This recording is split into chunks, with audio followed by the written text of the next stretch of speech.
once I get it. So allegedly, you got off from stealing with your mother, who's now doing 24 years in prison, and you told on your mama.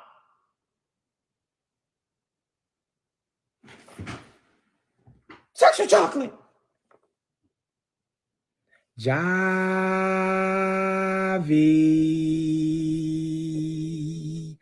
Oh, Javi. You just a low down, dirty shame. So I understand now why you don't like my mother. My mother ain't did nothing to you. I kept saying, damn, why this boy talking about my mother like that, man? Oh, because you told on your mama, allegedly. And they said this is all documented. So what I did, y'all, don't you know no good? Don't you know no good? Don't you know no good? Don't you know no good? I went to the records, and I want to read this to you guys.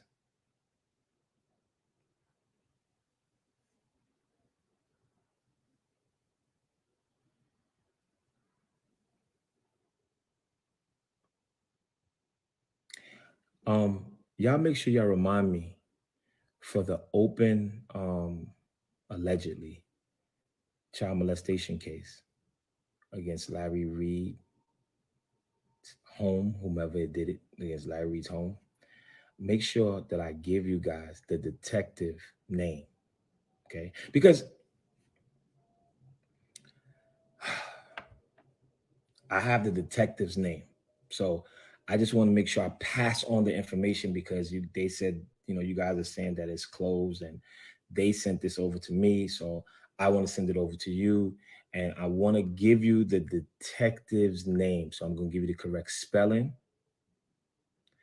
And I'm also going to give an email address. Okay. We're going to give email addresses since, everybody say that it was incredible. This is what they sent over to me. And I want to make sure that we need to know the status. So if they're going to close it out, we want to know if it's being closed. We want to know these things are all alleged. So I'm going to give, and I want everybody to make sure that if you want to call the detective, you can. Okay. So I want to make sure that we know this. Okay. All right. Somebody said, yeah, this was almost the mayor of Brooklyn. Yes, I am. Yes, I was. Yes, yes. What's wrong with this? Yes, what? Yes, yes. Right. This is church business. Okay. This is church business. Good old Jivey Jive. I heard that he told on his mama. Heard he threw his mother clean under the bus. So let me read something to y'all real quick, y'all. Let me read. So I understand this, y'all. Jivey. Oh, Jivey. Here we go. So let's read this. I want to read this really quickly. Hold on.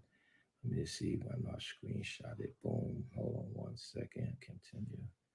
Okay. Oh, boom. Boom. Hold on 1 second. Okay. In the case. Okay. Let me go to that real fast. In the case.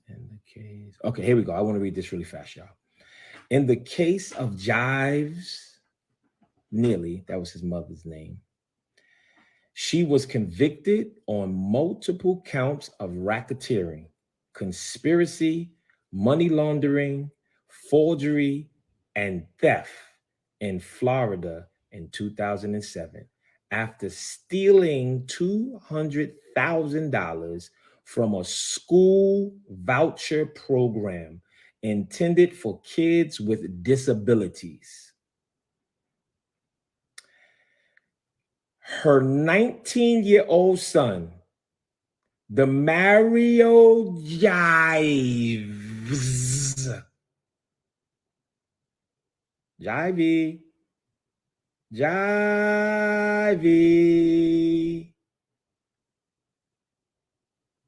oh, Jivey. Her 19-year-old son, The Mario Jives was also arrested but not convicted in the case. Why? What did you do to your mother, Jivey? Jivey, what did you say? They're alleging that you said something. We need answers. Jivey.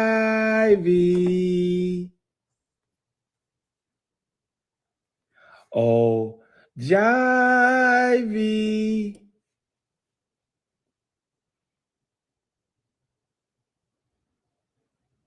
Let me finish reading. Dang. This is telling on them.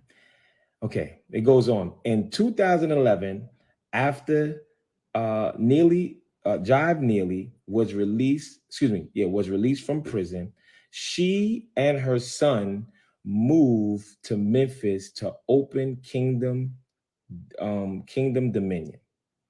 The pair then contracted with the Department of Human Services to receive cash advances to serve meals to children.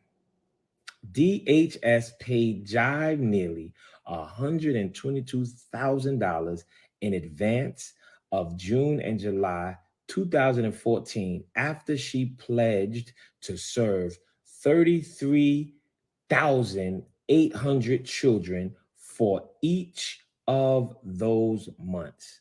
She received an additional $40,000 after claiming Kingdom Dominion had actually served more than 40,500 meals in July 2014. DHS paid the advance even though Jive Neely, that's Jive Eve's mommy, was serving a 10-year probation. So she got locked up first, got out, and she's about to strike again, in which she was banned from applying for any state or federal funding. DHS terminated the contract with the agency in June 2014.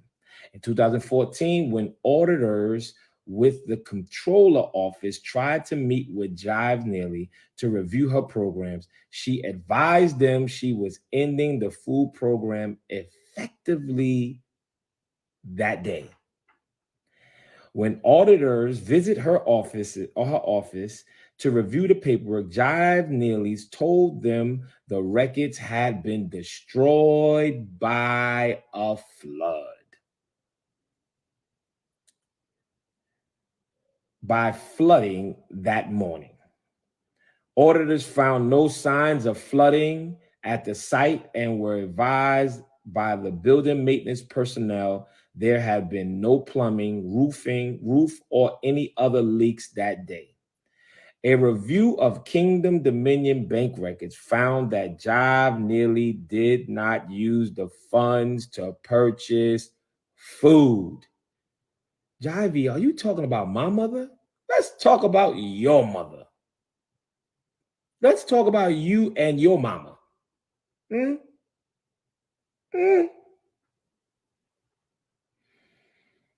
Woo! The records reveal large cash withdrawals, large payments to Jives Neely, frequent debit card purchases for rental items and travel. A transfer of $25,000 into a personal savings account and numerous ATM cash withdrawals. DHS is in the process of recouping funds from Kingdom Dominion.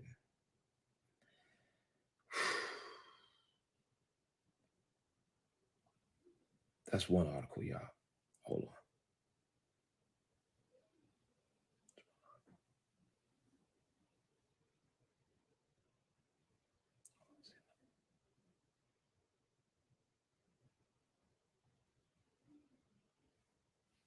Hold on a second.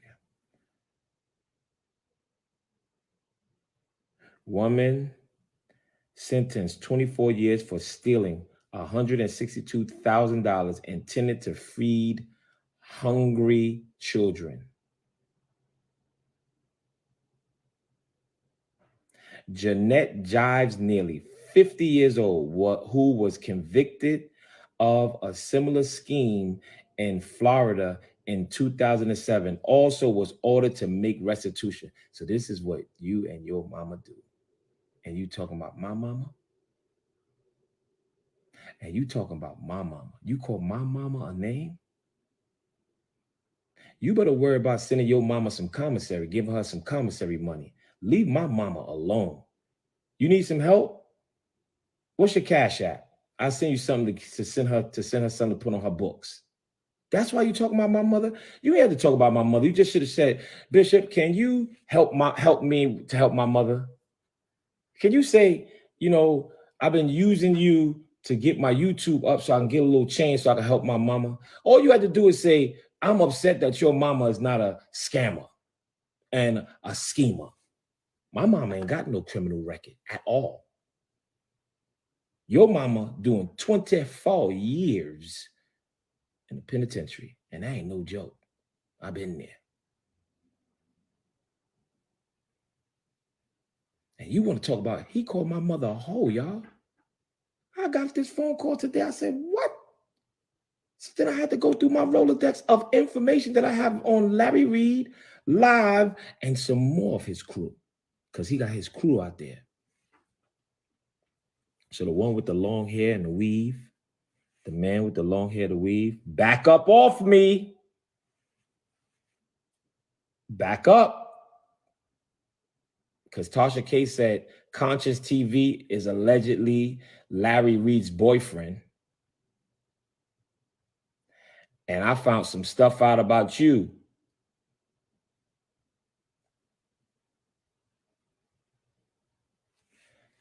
I got the paperwork.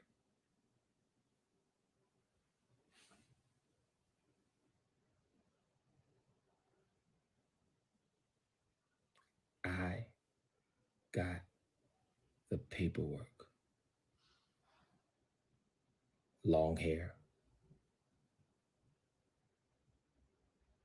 I know what you did last summer.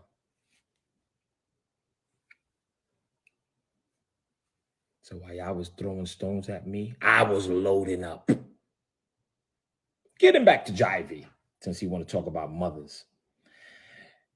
She was sentenced to two consecutive 12-year prison terms for her conviction in July of the theft over $60,000 and money laundering. A mugshot for Jive Neely was not immediately available. The evidence shown that she misappropriated $162,165.89 between June and July of 2014 while doing business at Kingdom Dominion Worldwide Ministries Incorporated. She applied for and received the funds through the Summer Food Service Program for children, a United States Department of Agricultural program administered by the Tennessee Department of Human Services. She was awarded $122,000 based on the projections that she would serve 33,800 meals. So to children each month that summer, and was given an additional $40,000 after claiming to have served more than 40,500 in June in 2014.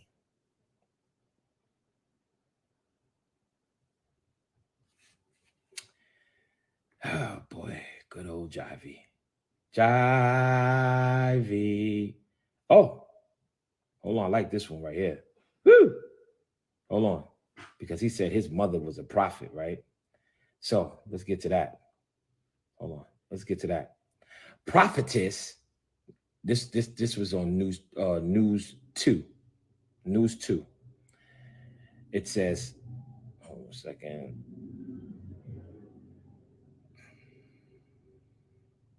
Oh, News 2 reported, prophetess turned prophet and stole $160,000 from hungry kids.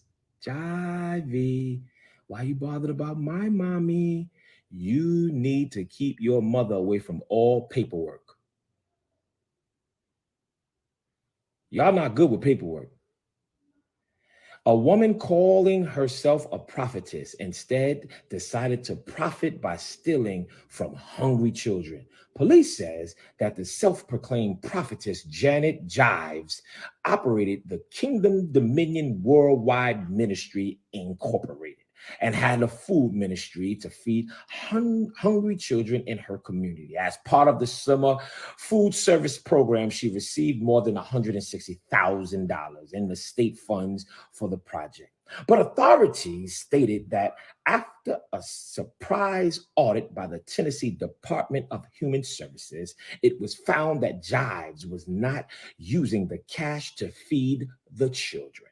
Instead of feeding the children, Jives spent tens of thousands of dollars on retail items and travel and transferred more than $25,000 into a savings account the state comptroller found it. Surprisingly, this is not the first time Jive has been accused of stealing funds meant to feed the needy. In 2007, this is Jive's mama, because he talked about my mama. He spoke about my mama. He called my mama a hoe, right? So I said, let me do some research on his mama. And this is what I came up with. Shh, okay? This is fact. This is not allegations. This is fact, okay? Public records, okay? Getting back to this. In 2007, she was convicted of multiple counts of racketeering, conspiracy, money laundering, forgery, and theft in Florida. She stole $200,000 in school voucher funds that were supposed to be used to help disabled and special needs students. Excuse me. Her son, DeMarcos Jives, was also arrested in the case, but was not convicted. Jives spent 5 years in prison and was released in 2011. So she was locked up, did 5 years from 2007 to 2011. Her son was released. Jivey was released. After her release, she and her son, they back together again. Jivey, see, why were you talking about my mama and your mama is doing all of this scamming?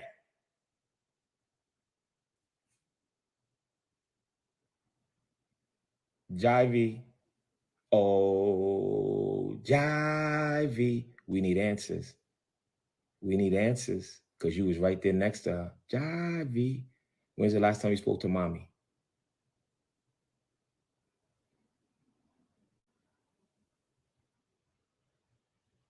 Jivey. Jivey. I'm not calling your mother no names. It is what it is. When I get off this, right, I'm going to call my mom. I'm going to say, Mommy, where do you want me to fly you, Mommy, for vacation? Jivey, you can't fly your mommy nowhere because she's already on vacation, Jivey. And I don't play with prison. I don't like it. But you call my mama names. So I had to find your mama. I had to find your mama. Somebody said, was she on Trap Queens? I don't know. They might put her up there. Getting back to this.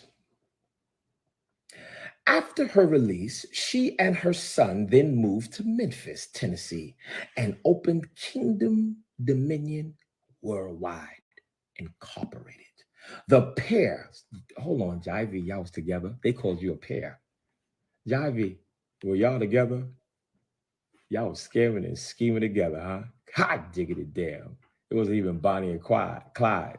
It was mother and son. Hot diggity damn it. Y'all need a damn movie. Call it Mama Jivey and Son Jivey. I'm gonna call y'all two guns. I'm gonna call y'all two guns. No, Jivey. I'm gonna call y'all two knives. To Jivey, Jaggy. I'm gonna call you two knives. Huh? You stayed next to mommy. That's why you talk about my mama? This is what you talk about my mama? I love my mama. Matter of fact, I think I'm gonna go down there and go kiss my mama. Uh-huh. I can call my mother right now and say, Mom, come outside. Can your mother just come outside like that? No. They gotta say, open cell door. Jivey, why are you talking about my mama, Jivey? Good old Jivey. Jivey. Oh, Jivey. Jigga, jigga, jigga, Jivey. Okay, here we go. The pair then started a food ministry. Also, y'all started it together. Y'all started it together. Jivey, how are you free? And your mother's doing 24. Hard joints. Jivey, how in the hell? Damn it. Tired of this. So tired of this. You got some explaining to do, Jivey. How in all hell, if they saying that y'all started it together, how in all hell, all the hell, that's what Larry Reid would say. He would say, all the hell. How in all the hell are you free, Jivey? How? You call my mama a hoe. Why? My mom ain't did nothing to you.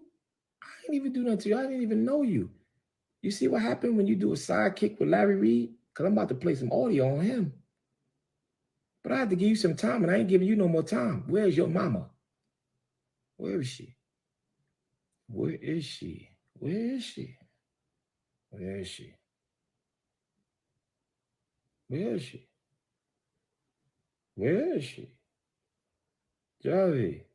You know, let me see, you know, I'm working on my skits. So I've been working on this thing where I've been talking without moving my lips, right? So let me try it. Javi. Ja. Where's your mom? Javi. Where's your mom? Javi, where is she, Javi? You talking about my mama, Javi. What facility is she at? They want to know. If y'all want to put some money on her books, just say I want to put some money on her books. I'm working on it, y'all. I'm working on it. I try my best. So if y'all want to put some money on Javi mom's books, just say me. Javi, I want to put some money on her books. All right. So can you just let me know your Cash App? Javi, can you inbox me? Because you inboxed me other stuff. You cursed me out. You said, why can't you spell my effing name right? I said, this dude is so feminine. If anybody want to put money on her books, just let me know how much I want to put. I'm raising an offering. All right. Just tell me in fake, because I know y'all ain't doing nothing. If y'all want to put money on her books, just put if you wanted to. I'm not saying you have to. Just say if you wanted to. Say if I wanted to, how much I would put. Just put how much y'all. Just put it up there. Show me some love. Show me some love.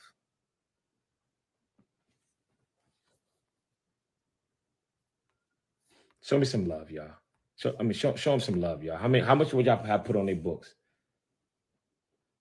Yeah, I was in Sing Sing Correction Facility. Matter of fact, let me block you since you want to. Yeah, man, you want to be. I'm just talking about somebody that talked about my mother. That's it.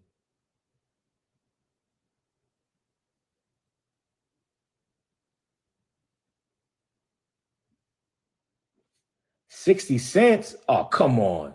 How you gonna put 60 cents, Tammy? Somebody said 25. Somebody said $1. Somebody said 50 cents. Somebody said I'm broke. Nothing. Dang. Whew. 60 cents. 10 cents? Come on. 1 cent? Y'all. I got 5. Somebody said I got 5 on. All right, Kim Blackwell. Thank you. 22 cents? $5. All right. 0. All right. 22 cents? Damn. Though somebody said a GoFundMe. Nah, let's say a GoFundMe. 1 cent? Come on, y'all know how Jivey is. Y'all know Jivey get emotional. He start doing all these antics and acting like he Oh man, he's rude. 1 penny. All right, that's it, y'all. That's it. So listen, let me just finish reading this, then we're gonna get to good old Reid, and then we're gonna get on out of here. And they both gonna leave me alone because I got more paperwork. And Jivey, I have some more stuff for you. Okay, so leave me alone. Okay, you started this. Getting back to this. Hold on 1 second. Boom. Okay, getting back to this. The pair then started a food ministry and were able to receive cash advances from the Tennessee Department of Human Resources, used part of its efforts to help hungry children.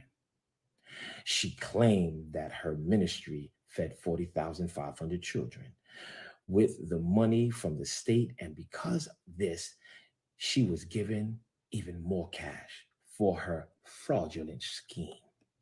This was in spite of the fact that she was on 10-year probation from her arrest in Florida. So she went to another state to do the same thing. Because of the lax oversight rules, Jives was able to keep her scam going until July 2014, when a surprise inspection caught her in a lie. When audits arrived at her office and Kingdom Dominion to review records, she stated the paperwork had been damaged. And we go on and on about that. So listen, y'all, I'm done with Jivey. And we do have paperwork. I'm waiting for that to come over, where they said allegedly that Jive, the second time, threw his mother under the bus, snitched, ratted, everything on his mom, allegedly. I don't know how in the world, if they say that they started it together and she's the one doing 24 years and he's not, something's up. Something's up. Okay, so let's get to good old Larry. Are y'all ready for audio? I'm going to play some audio. I'm going to sit back. I'm going to let it play. And this right here, let me just give you a little synopsis. This right here is an alleged victim where Larry Reid allegedly fondled him and did all type of stuff, whatever they're going to say up here. I'm actually going to be hearing this. Some of the stuff I just sped by, but I said, you know what? Let us all hear together. Okay. And these things happen from the ages of 14 through 18, allegedly. So now that we're finished with good old Jivey, because I didn't even talk about him no more. He spoke about my mother. A couple of my boys called me and said, yo, what is this dude doing? I said, what did he do? He said, he called your mom. I said, what? So I said, send it over to me. And boom, boom, boom. I said, I need to find his mother. And they said, well, she's doing 24 years because her and Lil Jivey, Mama Jivey and Lil Jivey were scamming. So I said, okay, cool. Let me just blast him with this because he's running around licking his lips and doing all this stuff and talking about everybody and laughing and calling my mama names. And how are you going to talk about my mama and your mama is doing all this time? No, I'm not running the blog. This is it, y'all. All right. As long as they leave me alone, I'm not going back up here. All right. That's it. I'm tired of this. Is tiring. I don't know how they do this. I ain't got time for this. And so let's play this. Let's play this audio. I told them to leave me alone. I told them to leave me alone. But before I play this audio, I want to play this really quick. This right here blew my mind. What is this right here? Is this it right here? This right here was crazy. I understand if a pastor, leader, teacher ends up sleeping with a student or however. I understand that can get sticky. I get all of that. The situation that I've been in, as a pastor, as a mentor, I'm not proud of those situations, and I would never tell you. And if it ever came out, I probably would deny.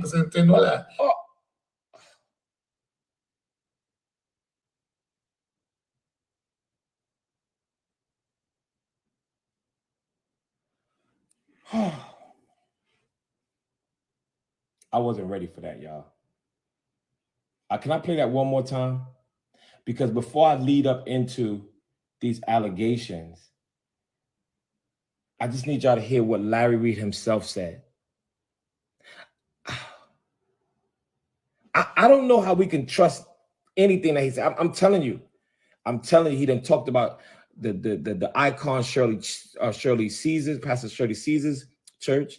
He done talked about T.D. Jakes. He done talked about so many people. How can we? Let's listen to this one more time, because I know y'all wasn't ready. I just played it. You know what? My fault, y'all. I'm sorry. I did that wrong. I didn't even warn you. I didn't even warn myself. And boom, he just got through talking about if he did something with somebody that was under him, he wouldn't even tell it. This not no alleged. This is him himself. Let's do this one more time, because that was a little too. I'm sorry, y'all. Do y'all accept my apology? Do you accept my apology?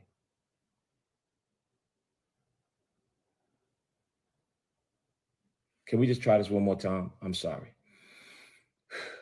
One more time. I wasn't ready for that. Yeah, I'm sorry. I was not ready for that one. Boom. Let's go one time. I understand if a pastor, leader, teacher ends up sleeping with a student or however. I understand that can get sticky. I get all of that.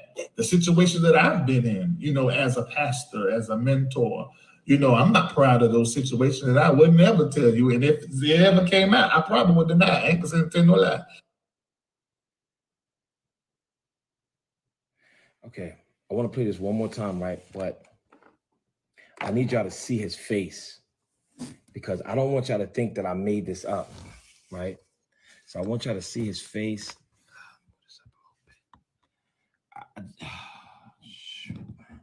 I can't be no blogger. This is too much for me. This is too daggone much for me. I cannot be no daggone blogger. I take my hat off to y'all. God darn it. Y'all almost made me cuss. Let's do this one more time. I just need y'all to see his face, because I don't want y'all thinking that I made something up. All right. I just need y'all to see it. All right. If it ever came out, I probably would deny. I ain't gonna tell no lie.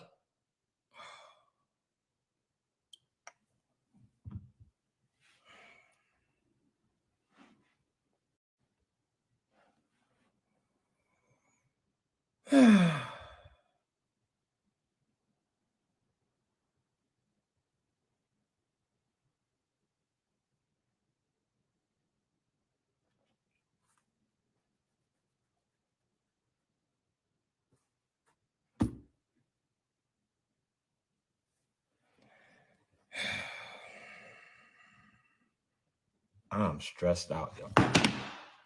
Sorry, Facebook. I am stressed out. I cannot take this, because after this and then what I'm about to play, allegedly, like I this is a lot. Why did they have to bother me? They didn't know I was from Brooklyn. Dang.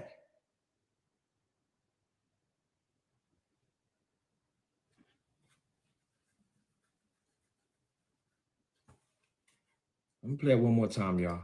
Just one more. I understand if a pastor, leader, teacher ends up sleeping with a student or however. I understand that can get sticky. I get all of that. The situation that I've been in, as a pastor, as a mentor, I'm not proud of those situations, and I would never tell you. And if it ever came out, I probably would deny. I ain't gonna tell no lie.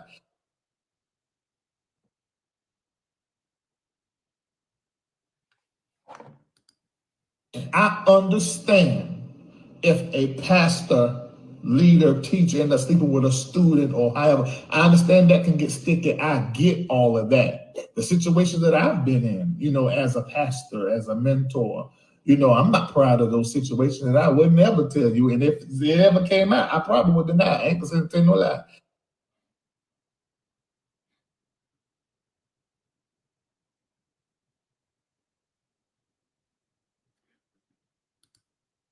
I understand if a pastor, leader, teacher ends up sleeping with a student or however. I understand that can get sticky. I get all of that. The situation that I've been in, as a pastor, as a mentor, You know, I'm not proud of those situations, and I would never tell you. And if it ever came out, I probably would deny. I ain't gonna say no lie.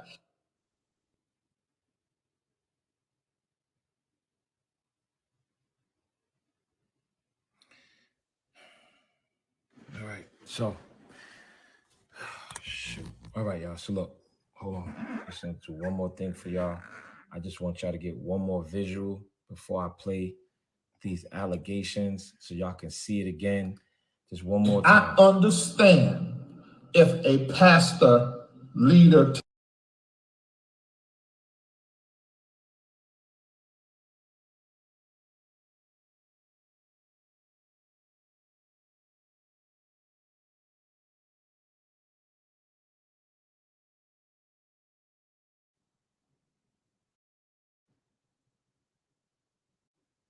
Oh, Instagram froze. Hold on, y'all. I gotta do it one more time for the Instagram. Hold on. All right, before we play this, y'all, I gotta play it one more time. I understand if a pastor, leader, teacher ends up sleeping with a student or however. I understand that can get sticky. I get all of that. The situation that I've been in, you know, as a pastor, as a mentor, you know, I'm not proud of those situations, and I would never tell you. And if it ever came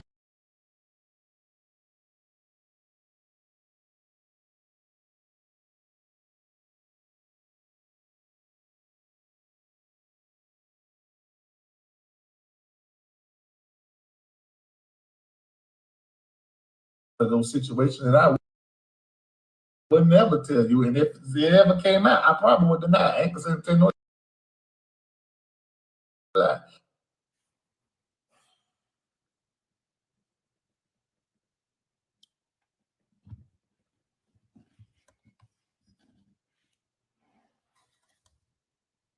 Jay, you ordered it? Huh? Woo! All right, let's get to it, y'all. Let's get to it. Let's get to it. I just wanted y'all to get that. So here is an allegation from another victim, allegedly, of what allegedly Larry Reid did to him. And do y'all need me to play Larry Reid thing again? Or we good? Just say we good, Bishop. If y'all want to hear it one more time, just say one more time. Just let me know. Because, you know, you guys been getting pounded and pounded and pounded and pounded and pounded by Larry Reid, and pounded and pounded and pounded and pounded and pounded and pounded and pounded and pounded and pounded and pounded and pounded by Larry Reid. So now, do y'all need to hear it again? No, everybody said no. Y'all got it clear, so we clear. Oh, everybody said we good. I see some no's. I see we good. Everybody said we good. It's coming. It's coming. Okay.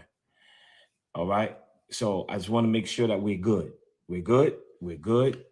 Okay. Everybody said, no, sir, we don't. Okay. Thank you. Thank you for calling me sir. You just made me feel, because, you know, after Jivey called my mom a name, you know, he didn't put no sir behind, you know, he didn't say, you know, he just, so thank you for sir. You know, I feel, you know, people say, Bishop, you're not a bishop. You say, no, I'm handling church business. This is church business. And at the end of the day, we got to get, somebody said one more time. Somebody said one more time. Two people said one more time.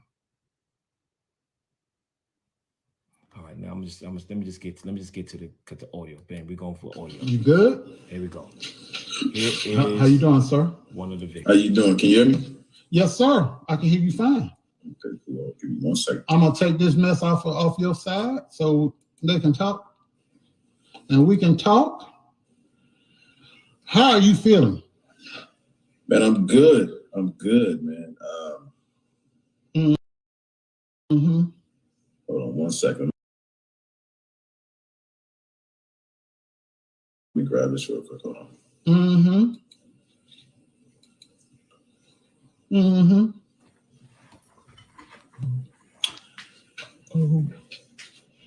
Okay, yeah, I'm good, man. I'm good. It's been a very interesting week or so, man. Yeah. So what have you been going through? What's that? What have you been going through?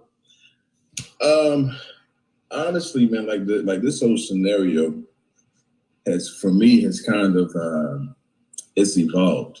You know, Mm-hmm. it has evolved. Specifically, when I found out. Well, before I get into that, let me say this to the people that I've been watching, like your channel, Mm-hmm. and people have been in support of what I'm doing. Mm-hmm. Just trying to be as encouraging as they can.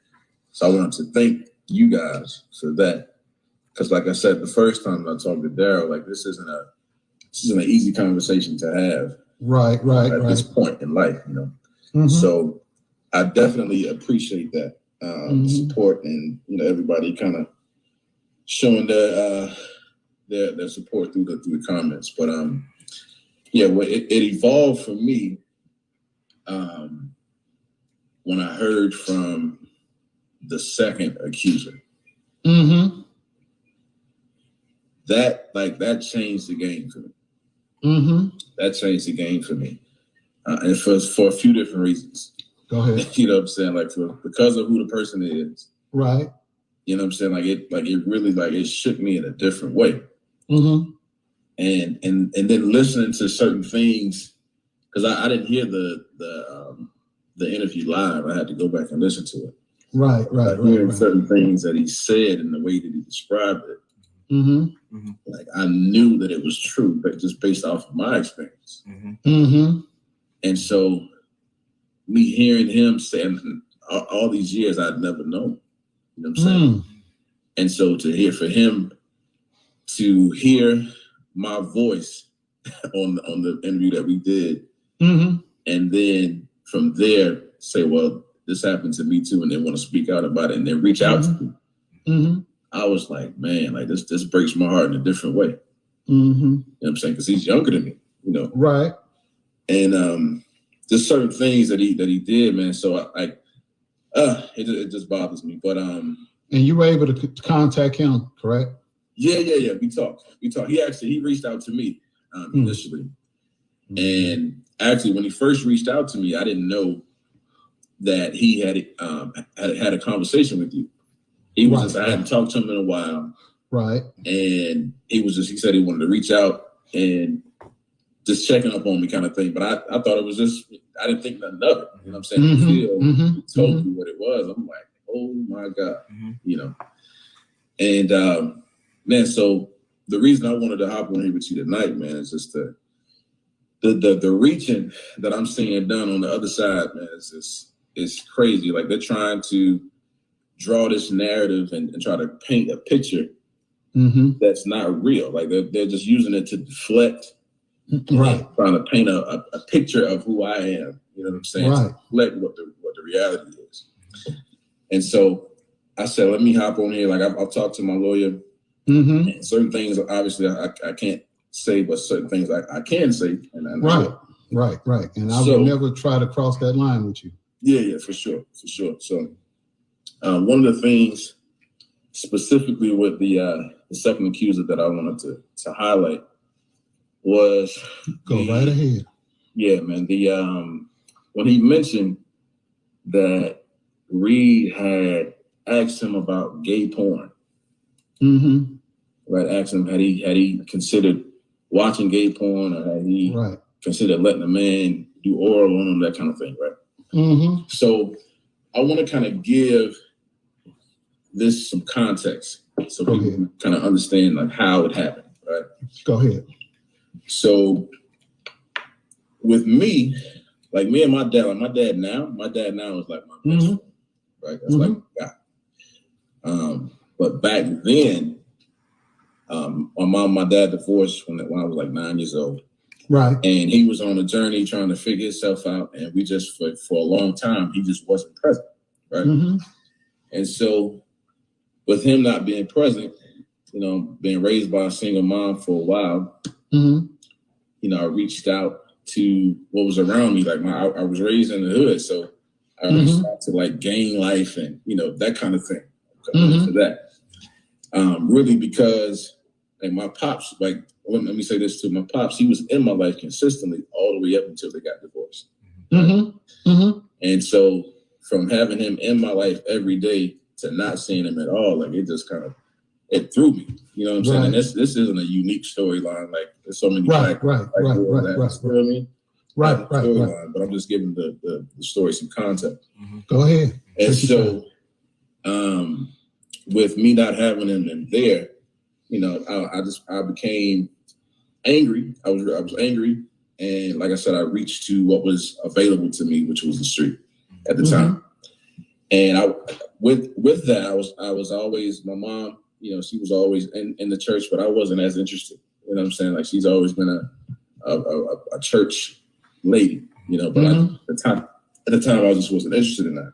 And so I ended up meeting my mom. She met Reid and them, and she told me, she said, well, this is the church that we need to be at. Okay. And so I came, and when I came, initially, the first one, it's a bunch of moving pieces, so just bear with me. Hey, take your time, man. Take your time. A bunch of moving pieces. So let me say this too. So the other guy, this Conscious TV guy, I don't even know this dude. I don't know him, but I don't know where he came from. Conscious TV.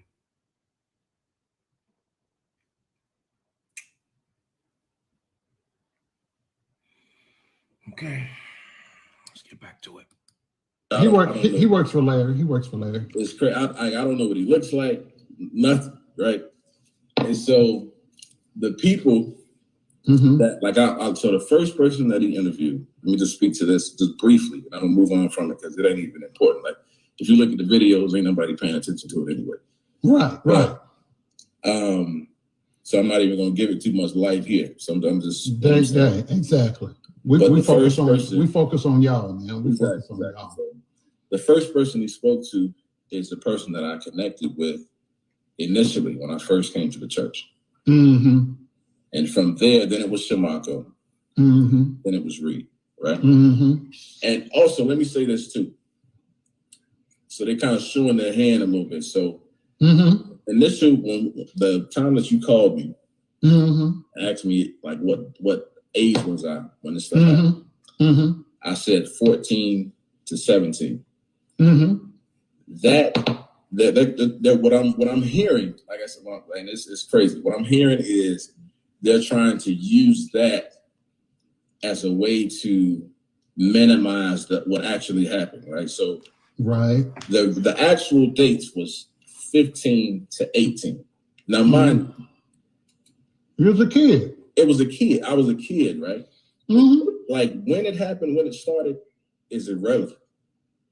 You was underage. The point is, you was underage. That's the point. Underage, and it's been so long ago. Like it's crazy how they reach for this, trying to make it seem like I'm trying to soften the blow. Yeah, like come on, bro. But 1 second. 1 second. Everybody focus. I understand if a pastor, leader, teacher ends up sleeping with a student or however, I understand that can get sticky. I get all of that. The situation that I've been in, you know, as a pastor, as a mentor, you know, I'm not proud of those situations, that I would never tell you. And if it ever came out, I probably would deny. I ain't gonna tell no lie. Okay. I just had to go back because I just wanted to hear just what Larry Reid said, because I'm listening just like you guys, and I'm just trying to put some things in perspective because I need answers. So, you know, I just need to hear Larry's voice just to hear what he had to say about certain things. And while I'm listening to an alleged victim, I just had to go back to that. So I apologize, y'all. I just wanted to go back just a tad bit just to hear a little something, you know. So, you said one more time, just so we can hear. I understand. Okay. If a pastor, leader, teacher ends up sleeping with a student or however, I understand that can get sticky. I get all of that. The situation that I've been in, you know, as a pastor, as a mentor, you know, I'm not proud of those situations, that I would never tell you. And if it ever came out, I probably would deny. I ain't gonna tell no lie. Okay, got you. I just need to hear what he had, you know. Okay, got you. Okay. I just wanted to hear that because with this young man saying that, you know, I feel like they was trying to undermine him allegedly and stuff like that. I wanted to go back to that just to try to get an understanding. I'm sorry. I just need answers. I'm sorry. I just need answers, y'all. I just need answers. I just need answers. I just need some daggone answers. Well, that's what I need. I need some daggone answers. I almost cussed just now, y'all. I'm sorry. I just need some answers.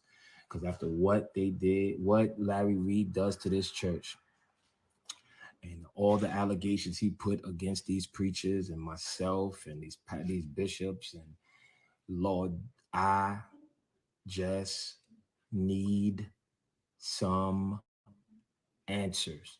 That's it. That's all I'm asking for is answers. Okay.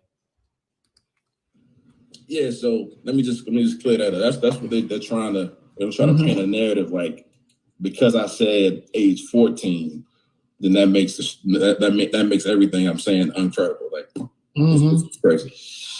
But anyway, so I met him, and let me circle back to the whole him asking him about the porn, right? So when I first met Reid, the first time that we hung out, like just me and him, right? He randomly, I was staying with Shamaka. He picked me up, and I remember Shamaka waking me up. It was a Saturday. Marco woke me up. And I'm gonna give some context about Shamako too. I see some people had some questions about that, if he was involved, and I'll speak to that in a second. Okay. But yes, it was a Saturday morning, and he came and picked me up. Shamako told me, he wanted to hang out with me today. I was like, all right, cool. So he took me. The first thing we did was he took me to Walmart, and he bought me underwear. First thing he bought me. And he had me go in the dressing room, try the underwear on. And you mean like the boxer type, not the type in the pack? The ones that hang on the hanger. No, it was in the pack. Really? So he paid for them and then sent you back there. Oh wow. Yeah. They had me put them on. Hold on, damn it. I'm sorry. Hold on 1 second. Allegedly bought under. Hold on, damn it. Hold on 1 second. I understand if a pastor, leader, teacher ends up sleeping with a student or however. I understand that can get sticky. I get all of that. The situation that I've been in, as a pastor, as a mentor, I'm not proud of those situations, and I would never tell you. And if it ever came out, I probably would deny it. I ain't gonna say no lie. Okay, all right. Okay, I'm sorry. I just needed to go back. He bought.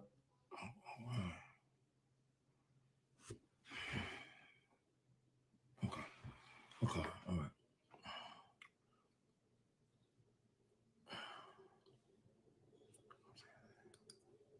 I understand if a pastor, leader, teacher ends up sleeping with a student or however. I understand that can get sticky. I get all of that. The situation that I've been in, as a pastor, as a mentor, I'm not proud of those situations, and I would never tell you. And if it ever came out, I probably would deny it. I ain't gonna say no lie. See, I like to just focus on things. I'm sorry, but I just wanted to, after what this guy allegedly said, I just needed to just, okay. And he was telling, basically what he was telling me was, men are supposed to wear a certain type of underwear, so that our print doesn't show, right? This is what he was trying to teach me, right? I'm like, okay, at this point, at this point, I wasn't assuming anything about these people. Hold on. I think we all need to just tag Larry Reid right now, y'all. Everybody just tag Larry Reid really quickly. Everybody just at Larry Reid Live, or I am Larry. I don't know, whatever his page is, please, because we need answers. We need detailed answers. We're not accusing him of anything, as he accused me of a bunch of stuff that has nothing to do with this. However, can y'all please, his page is at Larry Reid Live. Please, everybody, just tag him, because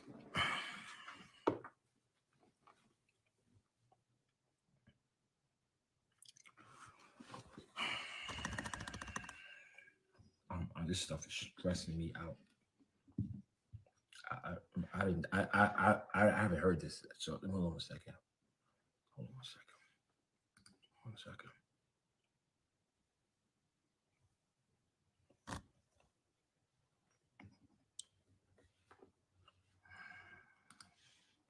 I understand if a pastor, leader, teacher ends up sleeping with a student or however. I understand that can get sticky. I get all of that.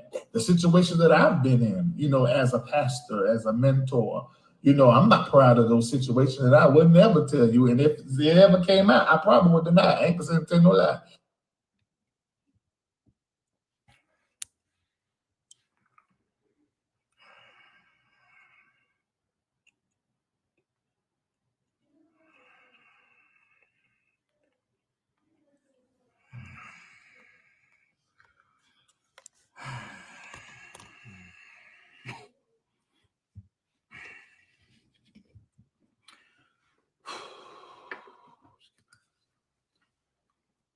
They seem to be good people. You know what I'm saying? At this point, like, they seem to be stand-up cats. And I saw the way people respected him in the church. So I felt like he was somebody that I could respect and trust, And so we bought the underwear, and then we ended up going back to his house. And he asked me to try on the underwear at the house. And I remember distinctively, I remember the room, I remember the layout. He had his black futon in the room. Anybody that was around, they know exactly what I'm talking about. Upstairs bedroom. And I remember him, I put the underwear on, and then he told me, he said, when I put the underwear on, to make sure that my penis hangs straight. So, because if it hangs side, then, you.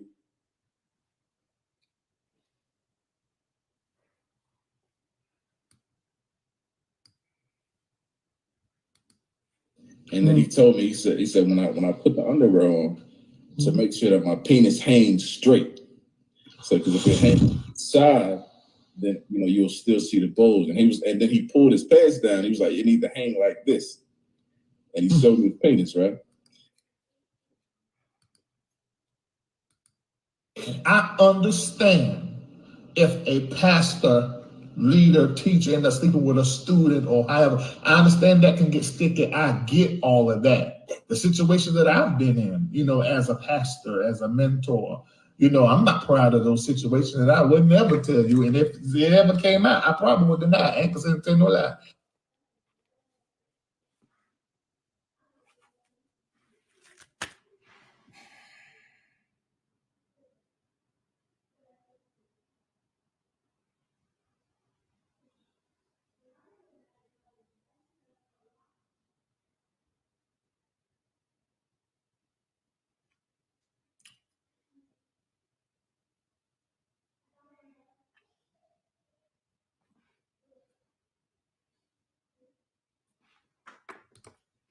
I understand if a pastor, leader, teacher ends up sleeping with a student or however. I understand that can get sticky. I get all of that. The situation that I've been in, as a pastor, as a mentor, I'm not proud of those situations, and I would never tell you. And if it ever came out, I probably would deny. I ain't gonna tell no lie.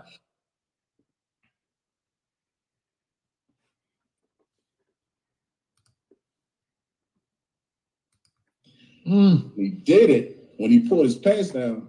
That I noticed. He didn't have on underwear. They seem to be good people.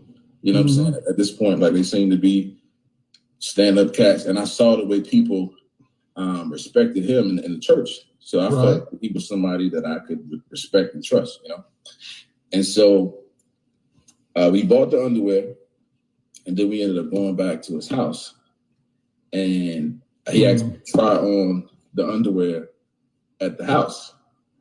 And I remember distinctively, I remember the room, I remember the layout. He had his black futon in the room. Anybody that was around, they know exactly what I'm talking about. Upstairs bedroom. And I remember him, I put the underwear on, and then he told me, he said, when I put the underwear on, to make sure that my penis hangs straight.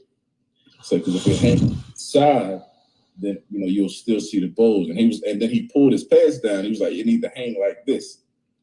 And he showed me his penis, right? He did it when he pulled his pants down. What I noticed, he didn't have on underwear, and he had an erection. Oh, and I'm standing there like it took me, like it threw me. I'm like,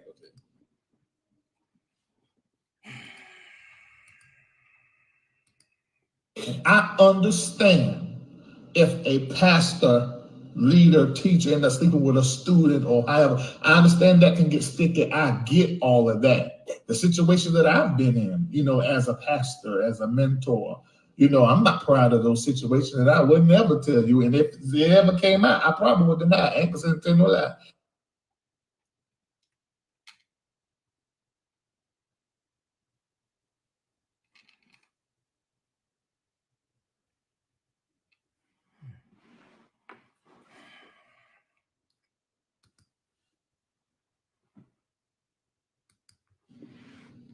this is like it just took me like a second to like process what was happening.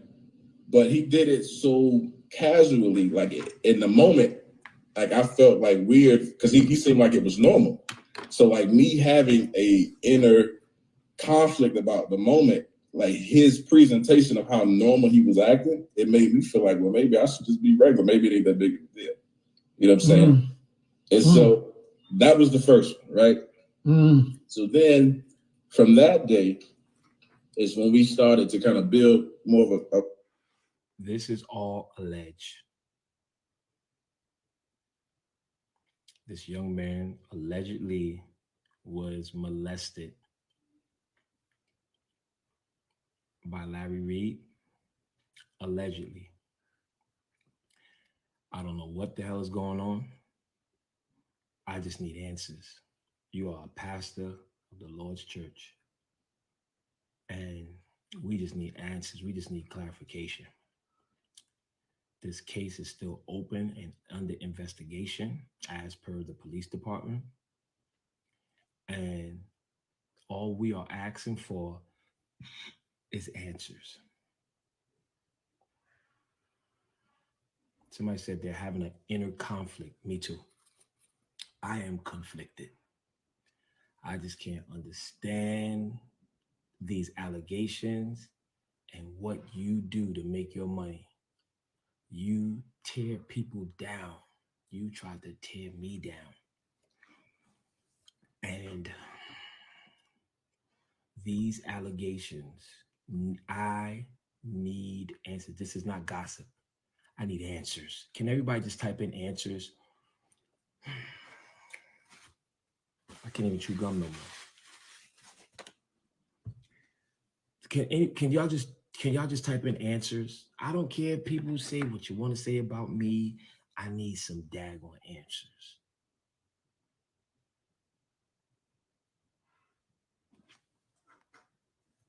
I need some answers. Answers. Just everybody just type in answers, please. Just answers. Answers. If you want, thank you, Instagram. I don't know what Facebook took off. We got over 3,000 people here between Instagram and Facebook. I need answers. That's all I need. I'm not accusing you of nothing. I'm not telling nobody to stop following you.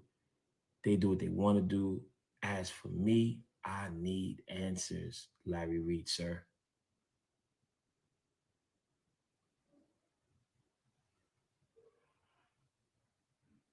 No, this is not surviving Larry Reid. Y'all, come on, y'all ain't no good. Y'all ain't surviving Larry. Yo, what is wrong with y'all? Yo, y'all are crazy. So social media, y'all have no chill button. Surviving. Yo, these are allegations, y'all. Oh man, y'all crazy, man. What are y'all putting up there? No, his name is not Eddie Long. This is not the Eddie Long story. Yo, what is wrong with y'all, man? Oh my goodness.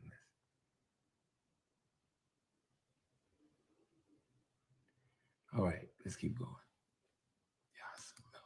This relationship, and he really, and let me say this too, because they feel like I see a lot of people that surround him. They feel like that I'm just trying to drag him for whatever, right?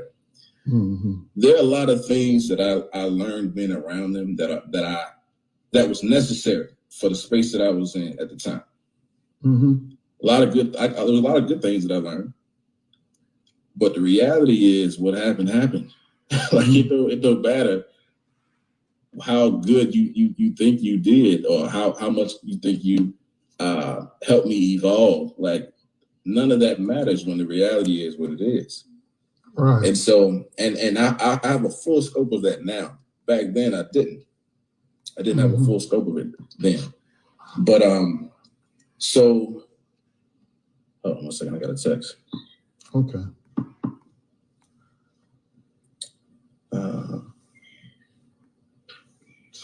Jesus. Oof. I'm sorry about that. Instagram, I don't know what just happened, but I can't see your comments. So if you're commenting, I can't see none of your comments. They're not going up and down no more. Facebook, I can still see your comments, but Instagram, I don't know what just happened. But I can't see your comments. So, and I'm not cutting it off and starting it over, y'all. So, we're gonna have to deal with it. I don't know what happened. Let's go. So no, it's all right, bro. I needed to take that breath anyway. Word. So yeah, man. So that's where it started. What was that? What was I just talking about? It just threw me you basically were saying that, you know, some of the things they taught were good, but the bad outweighed it. So, you know, that what happened. Right. What happened, man.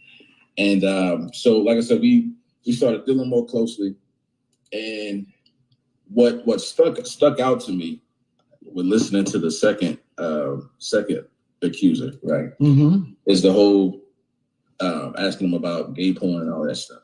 Right. So I distinctively remember him asking me, was I gay? He asked me, was I gay? Mm-hmm. Right?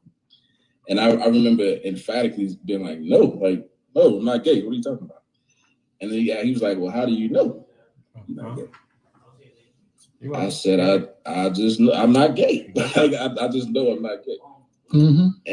And there was the conversation that can't continue to go. Mm-hmm. And by the end of the conversation, and consider that you're talking to a impressionable teenage boy, right, that doesn't have a father figure. Mm-hmm. And he is a father figure at this point, right? Right. And he's a pastor. You know what I'm saying? He's my pastor. He's multiple things at this point to my life. Mm-hmm. So by the end of the conversation, he had me questioning, like, well, am I gay? You know what I'm saying? Like, he had me questioning, like, well, if he. All right, I'm gonna pause it. Okay. Instagram, because I'm gonna go to 10 o'clock. I can't take no more of this. But Instagram, I'm going to log off and I'm going to come back on. So all of y'all come back on, because I would like to see y'all your comments. I want to see your comments. I like to see your comments, just in case somebody come up here and they want to ask me a question or whatever. So I'm gonna log off Instagram. Y'all come right back on. I'm starting right up, so y'all would hurry up and come back on. All of y'all, everybody, come right back on. Hold on, what's this? Let me see. Yeah, it's stuck. It's frozen. Let me see. Hold on. Yeah, it's frozen. So y'all come right back.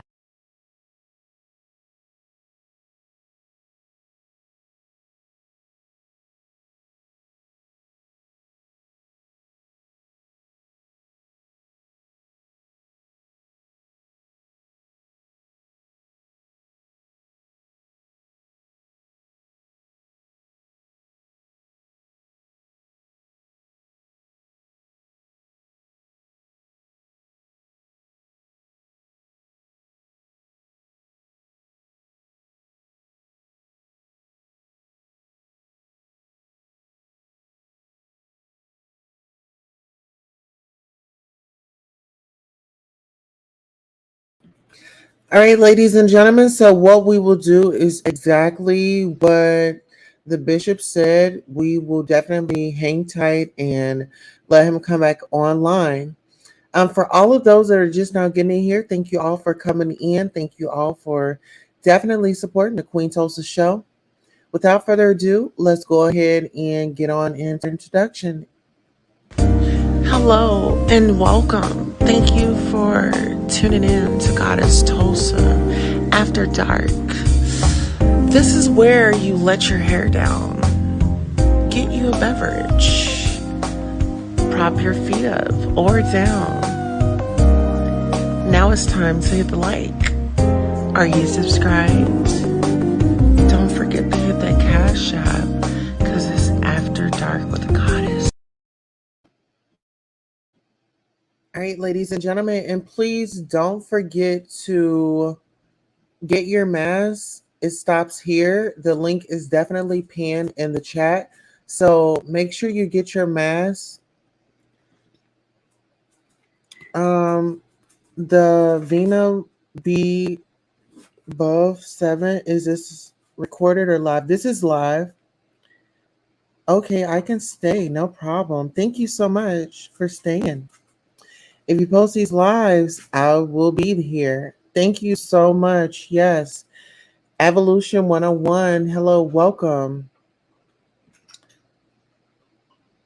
The Vina, the Veen, the Vina above 7. Welcome, welcome, welcome to the show. If you are new here, if you're a subscriber, thank you for subscribing. If you're a returning subscriber, thank you for returning. Please like, share, and subscribe to the channel. If you are not, please like, share, and subscribe to the channel if you are not. Now we are back to the bishop. Because I tell you, people have been so afraid of these guys, man. So now let's pull out some allegations of our own. You want to throw out allegations and alleged stuff on everybody else? We throwing some allegations now. We need answers. Yeah, right. Let me block you real quick. Bam. Bet you won't say that no more. We need answers. All right, y'all. Here we go. Let's get back to it. Yeah. All right, let's get back to it, y'all. Bam. Quick update. I understand if a pastor, leader, teacher ends up sleeping with a student or however. I understand that can get sticky. I get all of that. The situation that I've been in, as a pastor, as a mentor, I'm not proud of those situations, and I would never tell you. And if it ever came out, I probably would deny. I ain't gonna tell no lie. All right. Can y'all just put this email in to the detective that's investigating this?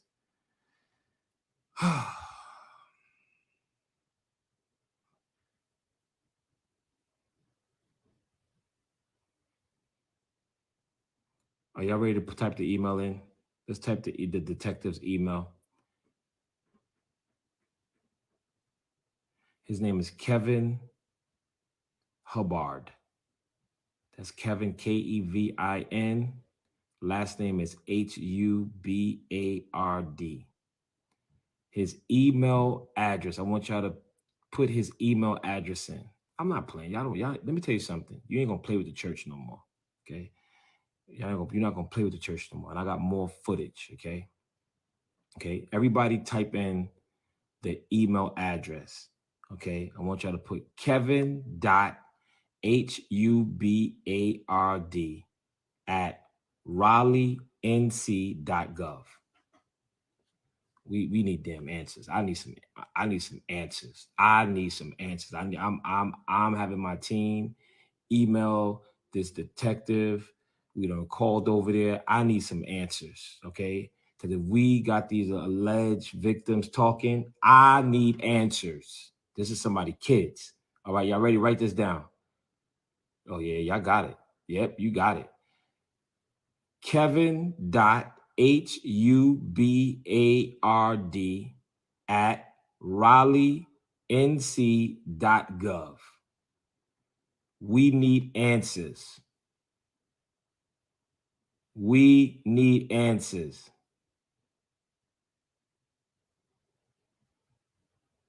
His name is Kevin Hubbard, Hubbard. This is the name. This is the detective that was sent over to me. They said this is what my team said. Who's the investigating detective? So it's Kevin.Hubbard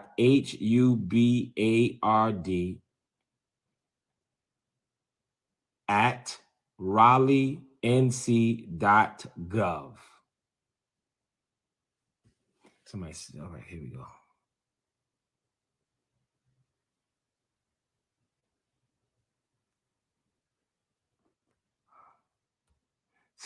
If somebody said I'm obsessed with Larry.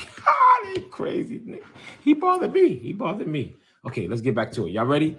Let's get back to it. All right. Really quickly. Let's get an update. Let's get a quick update, y'all. If a pastor, leader, teacher ends up sleeping with a student or however, I understand that can get sticky. I get all of that. The situation that I've been in, as a pastor, as a mentor, I'm not proud of those situations, and I would never tell you. And if it ever came out, I probably would deny. I ain't gonna tell no lie. Keith Curtis says, ain't nobody following you with this, man. Mess, man. No problem, Keith. No problem. I ain't asking you to follow me, brother. Excuse me. You're on my page following me, though. Keith, go sit down somewhere. Let me just block you. Boy, I tell you, nobody following you, but you on my page, listening to what I'm saying. All right, y'all, let's get back to the nitty-gritty of allegations. He's asking me these questions. Mm-hmm. You must see something that I don't see.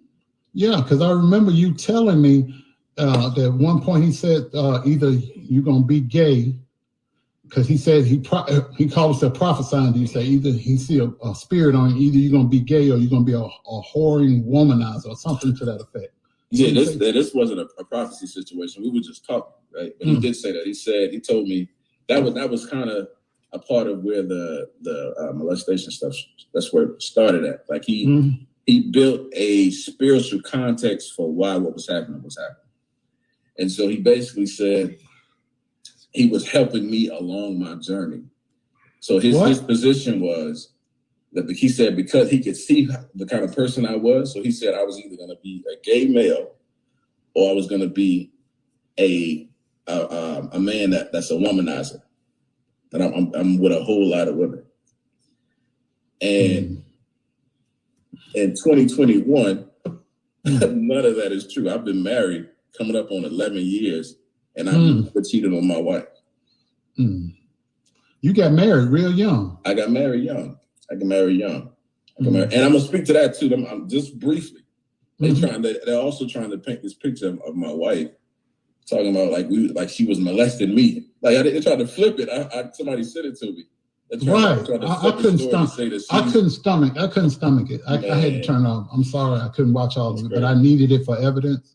Yeah. But the only one that I watched thoroughly through was the first one. The other two I hadn't even watched, but somebody did send me a clip of that. And just so we clear, at the altar, I was 19, my wife was 23. Just so we clear. Now I'm gonna move on. That's it. Two grown folks got married. Right. So damn, I keep getting thrown out. Man, it's so much. So much to take your time. Back, man. Take your time. Take your time. Your mother was had a position in the church, correct?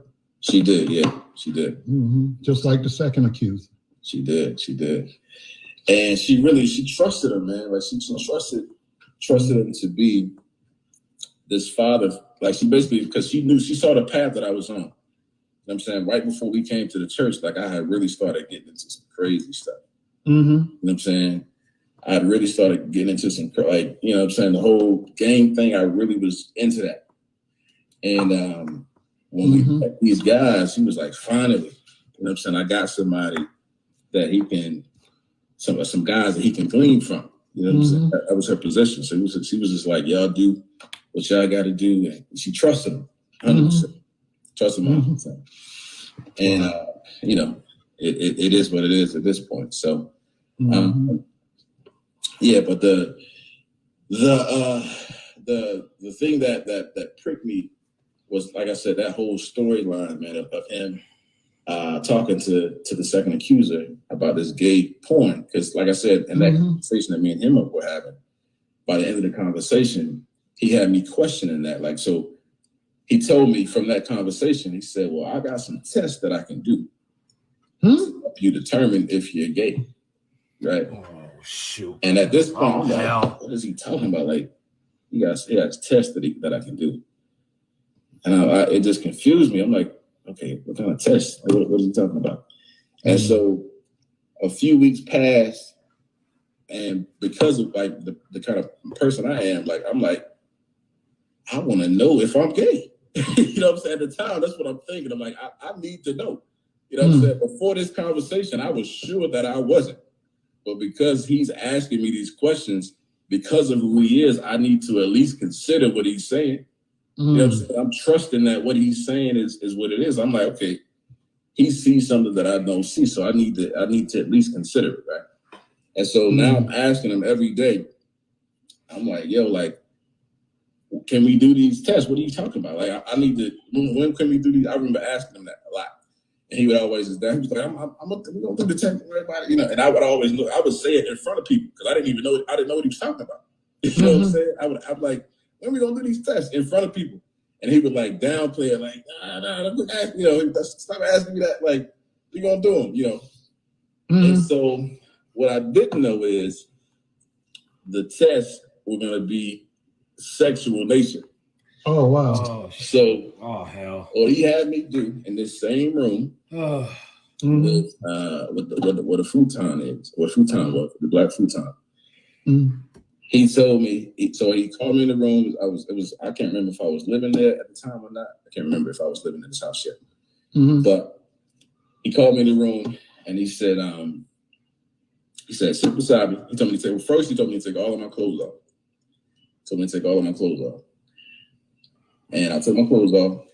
He sat beside me, pulled his laptop up, and he put on gay porn. Put gay porn on the laptop. And what he was doing, he told me to watch the gay porn, and he wanted to see if my body would have a response to it. Like he wanted to see if I would, like, I guess, get an erection from looking at it.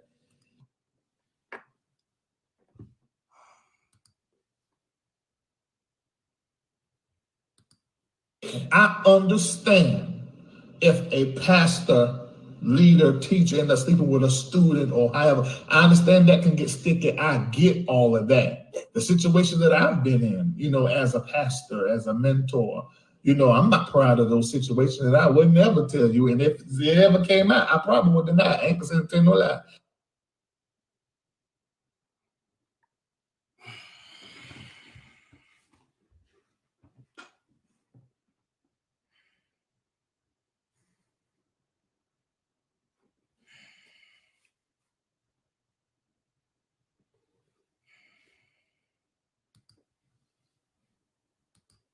And I remember, like, because before that moment, I had never seen two men be sexual together before that moment.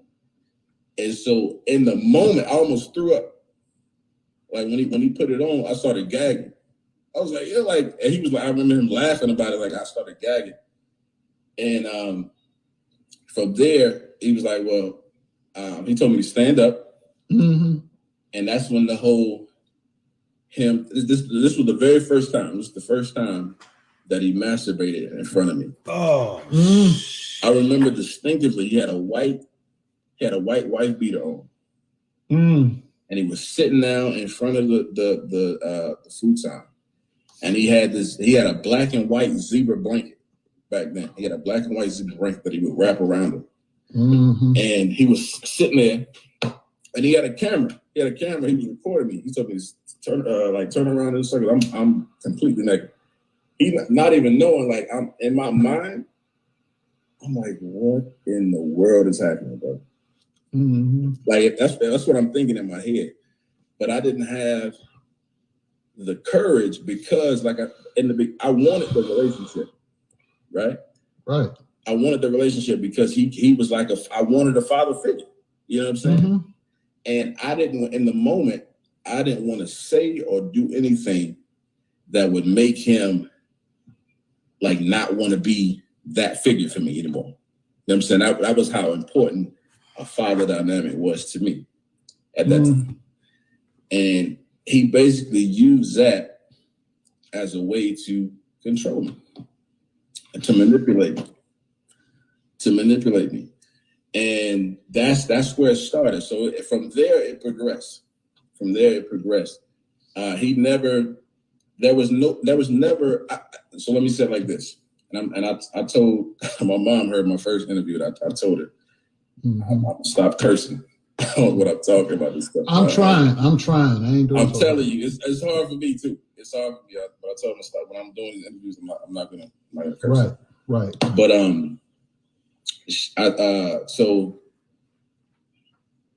I keep getting text messages now. Hold on 1 second. Don't worry about it. Take your time, because I got a feeling.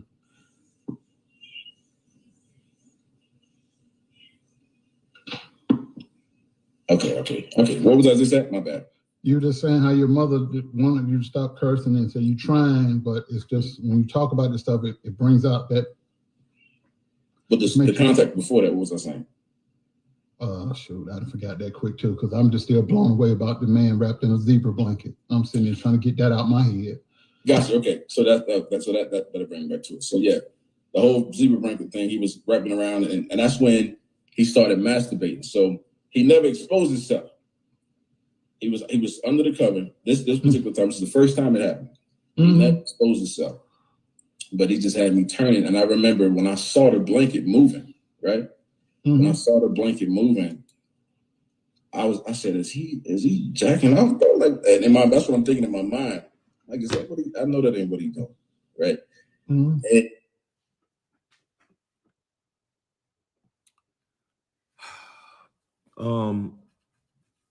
we need answers, y'all. I'm gonna play. I can't take this, y'all. This is a lot for me. I'm getting tired. I'm gonna play about 5-10 more minutes of this. And I have on this video right here, I have another almost 2 hours with this one and something else with this young man.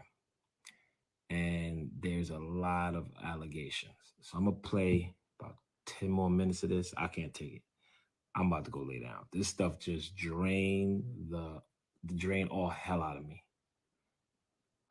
These allegations, I can't take it. I don't know how you bloggers do it. I need answers. The email address to the detective is Kevin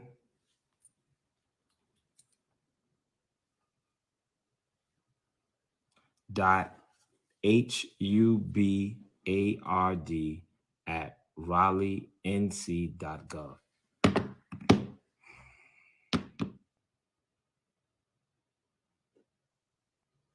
We done laughed at so many people that Larry Reid took under based off of allegations that he said, and he has a trail of allegations of himself. A trail of allegations.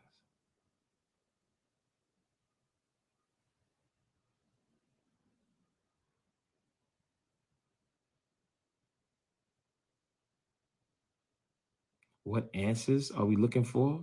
All of these answers. What the heck is going on? Who are these young men? Did this happen? You're a pastor. You talk about people and you act like you defend people, but yet you are alleged to.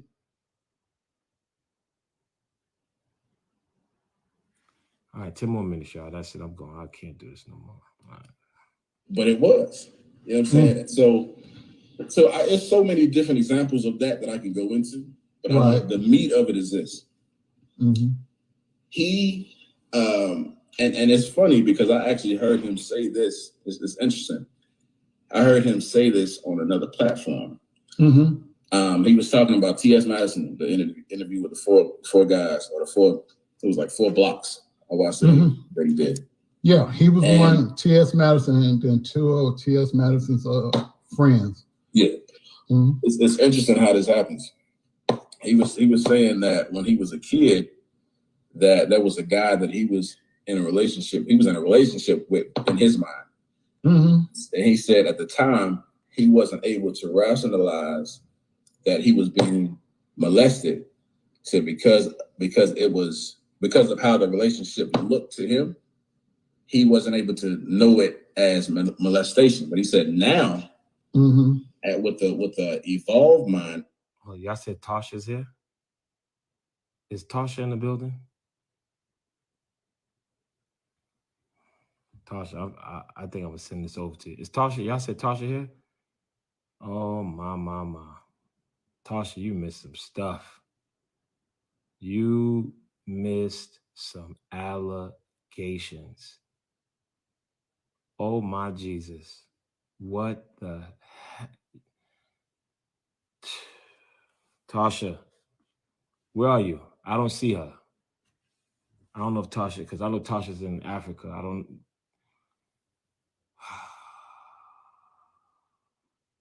Did y'all see Tasha come up? Or y'all asking for her to come up?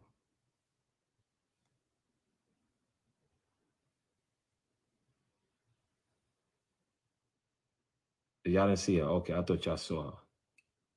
All right.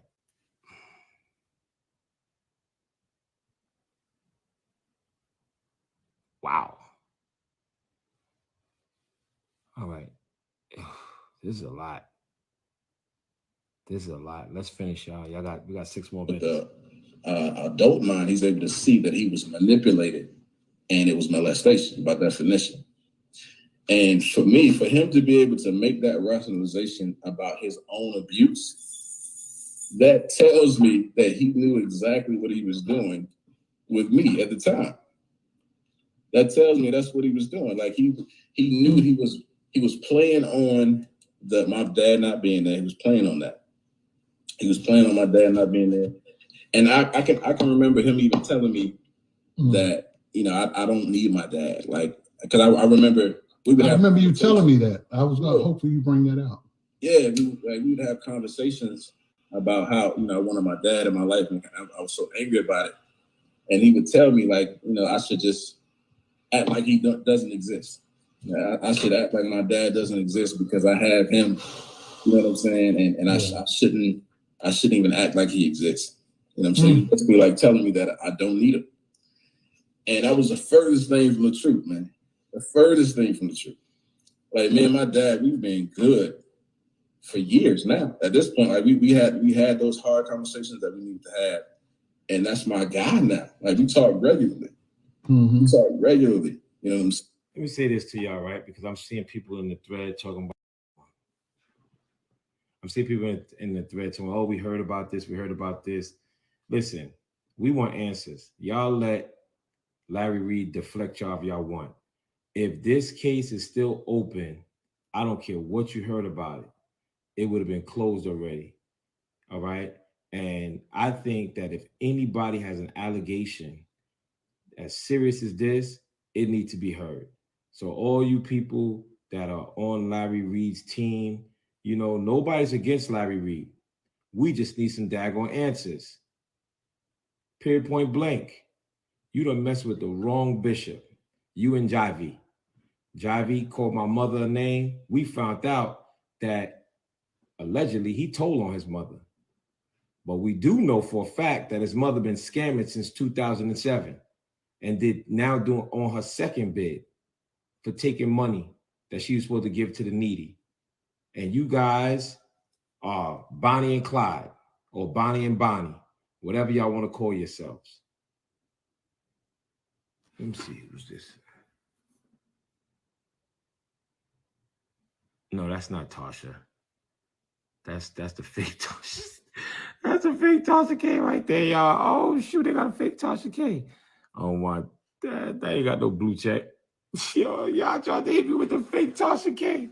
That's not Tasha K, y'all. That's a fake page. But this is a lot. I'm giving y'all 3 more minutes. And listen, the deal is, if Larry Reid shuts his daggone mouth and leave the church alone, leave me alone. I'm not gonna play nothing else. But Yadi, we need to email this daggone detective and find out what the heck is going on. Because I'm not a blogger, y'all. I'm not a blogger. But what you miss. Somebody say he back what you missed. I'm gonna show you what you missed. This is what you missed right here. Hold on. This is what you missed. You want to see what you missed? This is what you missed right here. This is what you missed right here.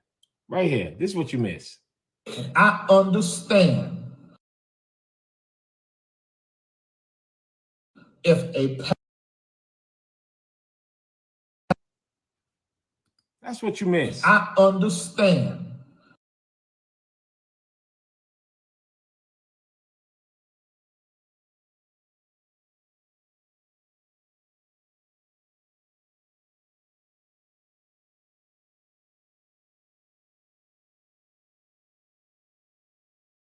no lie.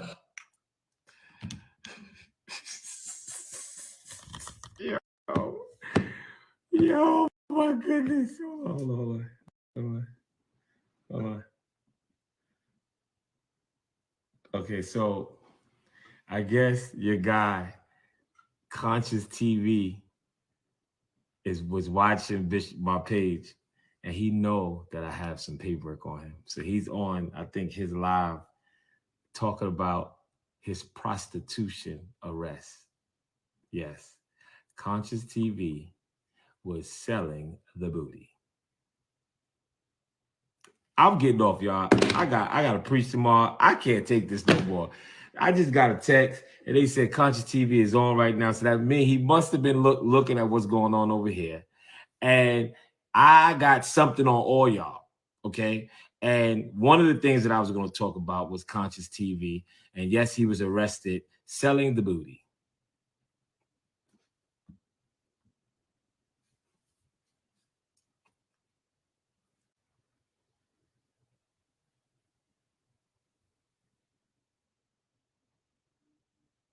So Tasha K said that Conscious TV is alleged to be Larry Reid's male boyfriend. That's what was reported. Allegedly. I don't know what the heck is going on. So when I came on today, I talked about Larry Reid, Jivey Jive, and also the guy started talking about Conscious TV. And Conscious TV have been saying some things about me in a video and YouTube because, you know, they all want to try to team up. And I said, I got something on you, Conscious. And he just went live and started to talk about him being arrested for prostituting. I don't understand it. That's on them. Okay. Let's finish this up real quick. Another 3 minutes, and I can't do no more. I'm saying so. It's crazy, like to think back on how all of that played out, man. But that's what he was doing. Like he was manipulating a young boy, a fatherless young boy that needed his dad in his life, and he played on that. I can remember too. There was a time that we were in Mooresville, like in Charlotte, Mooresville. And that's where the second accuser said his situation happened. In Mooresville? No, not Morrisville. Not Morrisville. Mooresville. It's in Charlotte. Mooresville. Okay. That's a whole nother scenario. That's that I can go off another tangent with that. Okay. But in Mooresville, he had a church engagement, and I'm being there, and we're walking through. He had to get some stuff from Walmart. We're walking through Walmart, and I remember him telling me, he said, Tracer, your personality, he said the right person can manipulate you into doing anything. This was before anything had ever occurred. Wow. But he told me, he said your personality type, anybody could manipulate you. And for me, like looking back, like I said, I feel like everything that happened was premeditated. He saw me as easy prey, basically. And I think the only reason that it didn't go further then where it went is because of who I am at my core. I'm not a gay man. Like I don't have to defend that. You know what I'm saying? Like I'm not gay. You know what I'm saying? This is just something that happened to me as a result of, but I'm very clear on what my sexuality is. I'm not conflicted about that at all. You know what I'm saying? And it's crazy. Like, and so let me see. I wrote some stuff down that I wanted to speak to. Take your time, man. So I saw in the comments on one of the other, and the only reason I'm speaking to it because the people that made the accusations are people that I know personally and that were there, right? Right. So that's the only reason I'm speaking to it. So one of the people in the comments said that I accused. This was the dumbest shit. I mean, this is the dumbest thing. Sorry, Mama. I might cuss too. So I'm sorry. This was the dumbest thing that I had ever seen. Like he said that I accused one of my former pastors of molesting me. Yeah. And I'm like, what are you talking about? Like, for them to say, and then they said that I accused one of my cousins of molesting me. I'm like, okay, so at this point, I see what you're doing now. At this point, you're just trying to just say whatever. Like you just say, like, if that happened, say the guy's name. Because before Reid, I've only had one male pastor who I'm in communication with today. Like we're still cool. And he actually, Reid knows this guy. Reid knows this guy. And I could call him. So what I would say is say the person's name that you're talking about. And if it's who I'm thinking he's talking about, I'll have him come on the show. So what are you talking about? Like I've never made a claim like that in my life other than you. That's it. Let it be heard. In my life, I'm like, what is this bad talk? Like at this point, they're just trying to just say whatever. Man. They're just trying to say whatever. And I remember looking at the comments on our video, and people were asking when I mentioned that Shamako knew. So I wanted to give clarity on that, right? And let me say this, man. So Shamako is somebody that I would have took a bullet for. My wife will attest to that. I loved Shamako like deep because like me and him, that was never a sexual relationship with him. He never tried me. He never, you know what I'm saying? There were things that I could talk about, but it was never to the extent of what Reid, the scenario was with Reid. Like me and Shamako, it was never that. It was always, I feel like his motives toward me were pure. I genuinely feel like that. Reid, I can't say that at all, man. Like looking back. And I don't talk to Shamako. I'm not interested in talking to him today.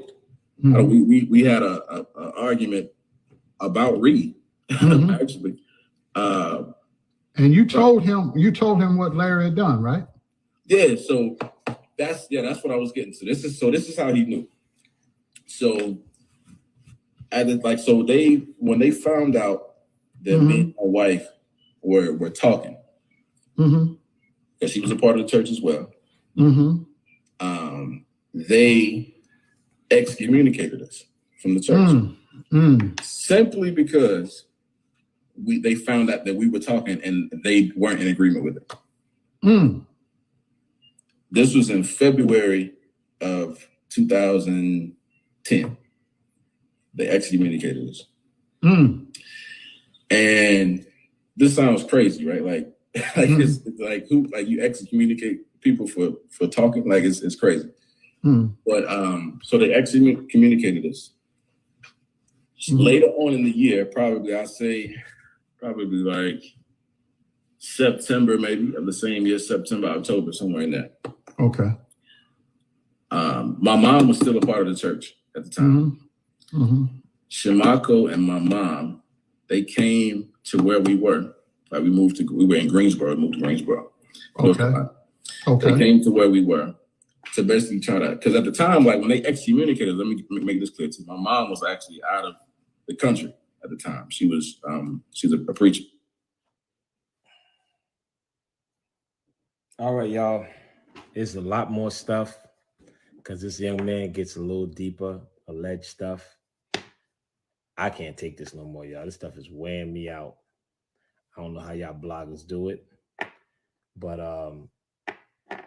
I might come back on Monday. I ain't doing nothing on Sunday, but I might come back on Monday and finish this right here. But we need to call the Raleigh Police Department. We need to email Detective Kevin Detective Kevin Hubbard. His email address is kevin.hubard@raleighnc.gov. We need to find out. Yo, how y'all talking about Larry Kelly? Yo, y'all crazy. We need to find out what the heck is going on.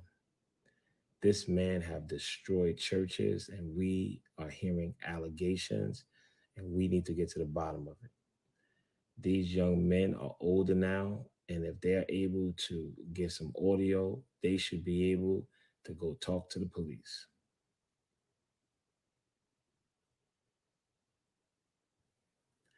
We want answers, Larry Reid.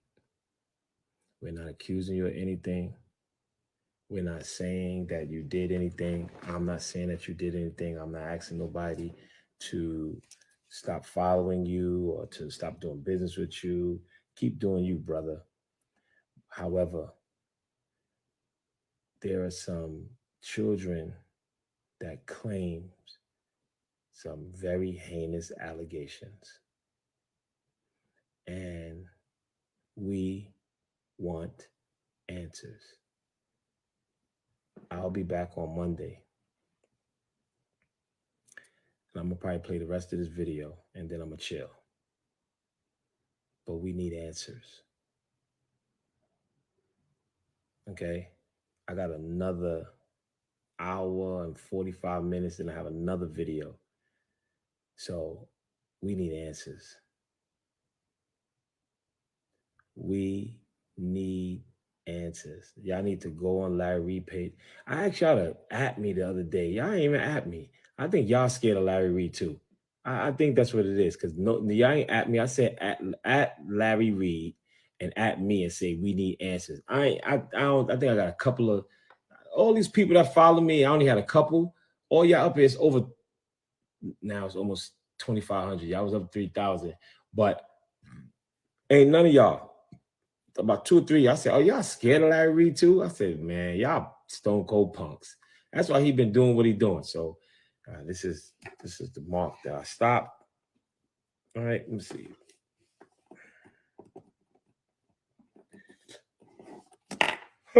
All right, y'all. All right, so Larry Reid, we need answers. Can y'all tag Larry Reid live and say we need answers and tag me and I'm gonna share it? We need answers. And we're not even talking about Jivey no more. Jivey called my mom's a bad name.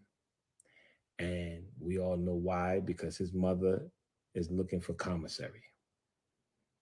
And how in the world did your mother get all that time and you didn't get no time? Oh, Jivey, we need some damn answers. I smell a rat somewhere. We need some answers.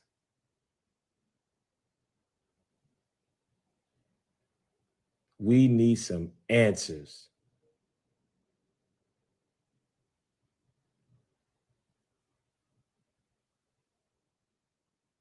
No, I want y'all to put it on the story. I want you to put it on the story. Go on your story and at me, and I'm going to share it. Jivey, you got half a bar. That's it, because you ain't nobody. You mad.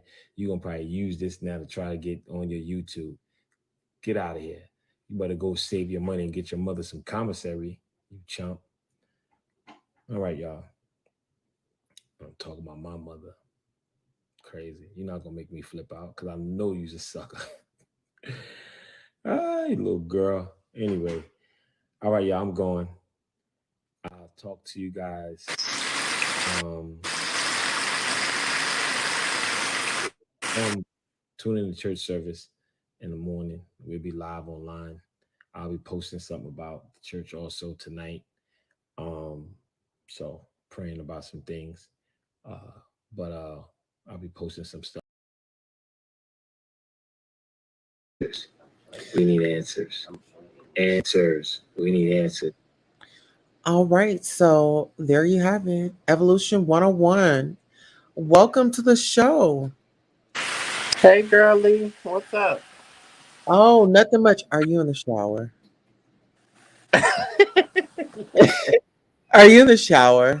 Is it loud? Are you listening from the shower? I am, girl. Come on, shower time on After Dark. Absolutely. Listen, let's go ahead and get a commercial break. And when we come back, we want to hear all the water. Hello and welcome. Thank you for tuning in to Goddess Tulsa After Dark.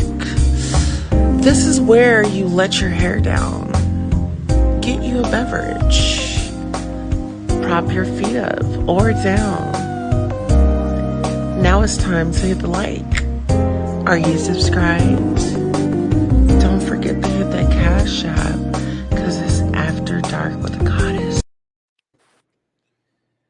Absolutely. Okay, so evolution is definitely here. If you guys are new subscribers, thank you for subscribing. If you're a returner subscriber, thank you for coming back. This was a lot. This was definitely a lot. Evolution, what are your thoughts? What are your feelings? What are your opinions? Girl, he's definitely dramatic. He's definitely dramatic. The bishop is very dramatic. But what I can say is somebody is definitely like kind of trained him because he's saying the right legal words as far as, like allegation, allegedly, and then like how he tried to like clean it up at the end, talking about, I'm not telling you not to follow him and this and that. Well, hell, if any of this shit is true, we ain't gonna follow him. Exactly. Exactly. And I I, hope all his ducks are in a row as far as him, because him exposing whoever that was, that their mother to be scamming. Well, honey, that's what they're saying about you in the streets. They're saying you scamming the church. So hopefully all your ducks is in a row and all that dirty cash you made clean. Because, honey, the girls are coming for him. They're gonna come for him. They're gonna yeah, come. well, how do you feel about like King Jives and him being in the mix? And even Conscious TV, he even threw him in the mix and said that, he had a prostitution charge. Well, he was stating facts. Like, he did go live, and I guess because now the girls know, and maybe he mentioned it before, but I guess because it's live right now, he is trying to sweep that kitchen right now. So I don't know, but everybody's being exposed. Everybody's being exposed, and this is just a very sticky game that everybody is playing, including Tasha K. Like, girl, do you really want to get into this, honey? You already got your her plate is full. She's already at hometown buffet. Yeah. But if she want to grab another plate, I don't know. This is like really stirring her wheels. So I'm trying to figure out her angle with this. And why is everybody so mad at Larry? Like, what did he give? People are really angry at him. Like, I don't know. It's just weird. Well, I think like with Tasha K, it seemed like ever since he fell out with her, gloves had come off. And, I really didn't expect for these two to be at odds right now, to be honest, because they were working together. They were you know, really, you know, I felt had a relationship because they even said that, Tasha's been to his house, he's been to Tasha's house, and I thought they were better than that, but apparently not. And see, this is the thing when they say, we don't really know the behind the scenes of these people's relationships. Right. I've seen them online. Um, I've seen them, sniggling and giggling with each other, but it's like now Tasha has flipped on everybody. And she is on this it seems like a gay, allegedly a gay rampage. You Yeah. know? Yeah. It's like now she's like I Feeling need a type of way. She's definitely feeling a certain type of way. And I don't know, like it's just like, she spoke so like down to Wiley, telling him he didn't have the look and like he wouldn't succeed and stuff like that. But it's like, girl, you're not playing. You do have 1 million subscribers. I will give you that. But you're playing in the sand, girl. Like, where are you trying to go with this? Because it's not a good look. It's not a good look. And she's just jumping on any any panel that she can jump on to like really go in on Larry. And it's just weird. Like you said, I did not expect them to be in this space. If you don't fuck with them, you just don't fuck with them. But her revenge is very strong. Oh Like yeah, she's a Pisces. Oh, she's a Pisces. Uh-huh. Oh yeah. she's cutthroat. I didn't realize how cutthroat she was. You know. But I see it now. It's like she will suck the blood out of a turnip. Like she is like no joke. But it's like, is that really what we need? Is that really what we want? Like one of those type of people? It's like, what happened to serving the tea and light shade and being funny? Like, I don't know. Like everybody is like coming for everybody's throat. You got Armand, you got this one, that one. Every day is just so much hate. It's so much extraness. And maybe everybody should have been on their own. Maybe this whole collective was just like a false narrative. Maybe nobody got along at all because it seemed like people, pull you up and then you look up and that same person is the one that's stabbing you all over your body. Fuck your back. They stabbing you in the chest, in the throat, in the face. It's just weird. Yeah. I really agree with you when you said that. Maybe they weren't. But it just seems like an ulterior motive was there. I mean, when you talk about these receipts and we all know that Tasha records her phone calls. And I just, I don't know. How do you be friends with someone that is a blogger and that is known for like recording phone calls, allegedly, and well, I think that she says that she does that to protect herself.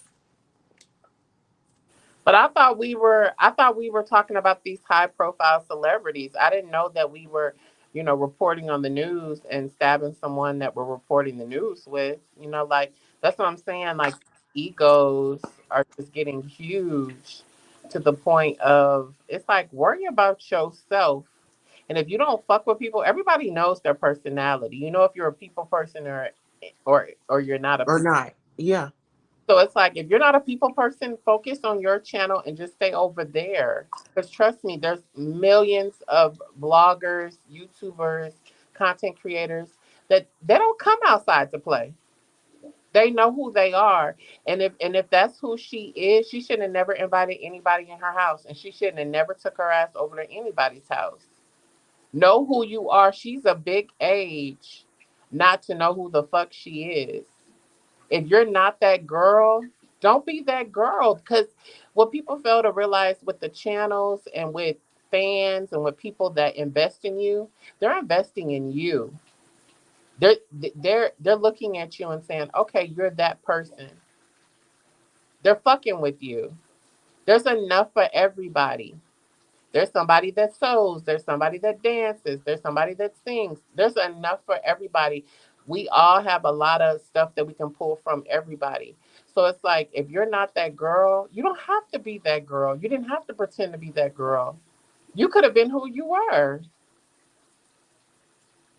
and you would have been able to sleep easy without having all this blood on your hands and blood all in your bed. Because that's Mm. all she's doing. She's showing these major corporations. She's showing everybody's watching. There's somebody's daughter that's watching. There's somebody's nephew that's watching. Word gets around. It doesn't necessarily have to be the head member of NBC. His granddaughter may be watching, and her name may be coming around the table. And her granddaughter, his granddaughter, could be like, you know what? She's messy. You just Mm-hmm. don't know who's watching. Yeah, sometimes sometimes Janet Jackson does sit down and get a seat at Beyonce's concert. And sometimes she has somebody just film it and bring it back to her. But people are watching, people are hearing stuff. And I think that's what she fails to realize and her team fails to realize. And just a lot of these people that are out here reckless, people are watching one way or another. And it's really going to crush her, because when you become a brand, you also become a liability. Mm-hmm. And people want to make money at the end of the day. And if you can't bring in the dollars, they ain't going to fuck with you, because these people are good. They've made hundreds of millions of dollars, billions of dollars, but they trying to see if they can make another billion off of you. They're not trying to just make some short change. Mm-hmm. And it's just unfortunate because her jumping in there on top of everything else she got going on. It's weird for a woman with children and a husband to just be so down to risk it all.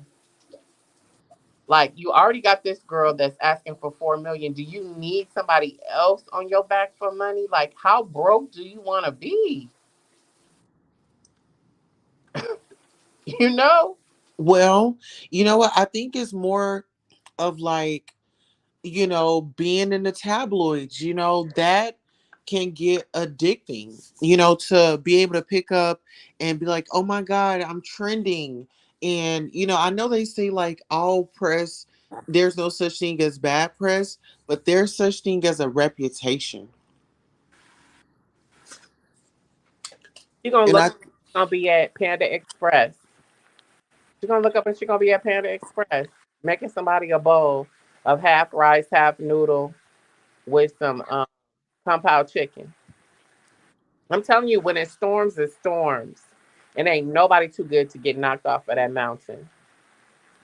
Ain't nobody too good. I seen the best of the best who had money that were shitting on people. I mean, literally squatting and shitting on people right on our foreheads. I mhm.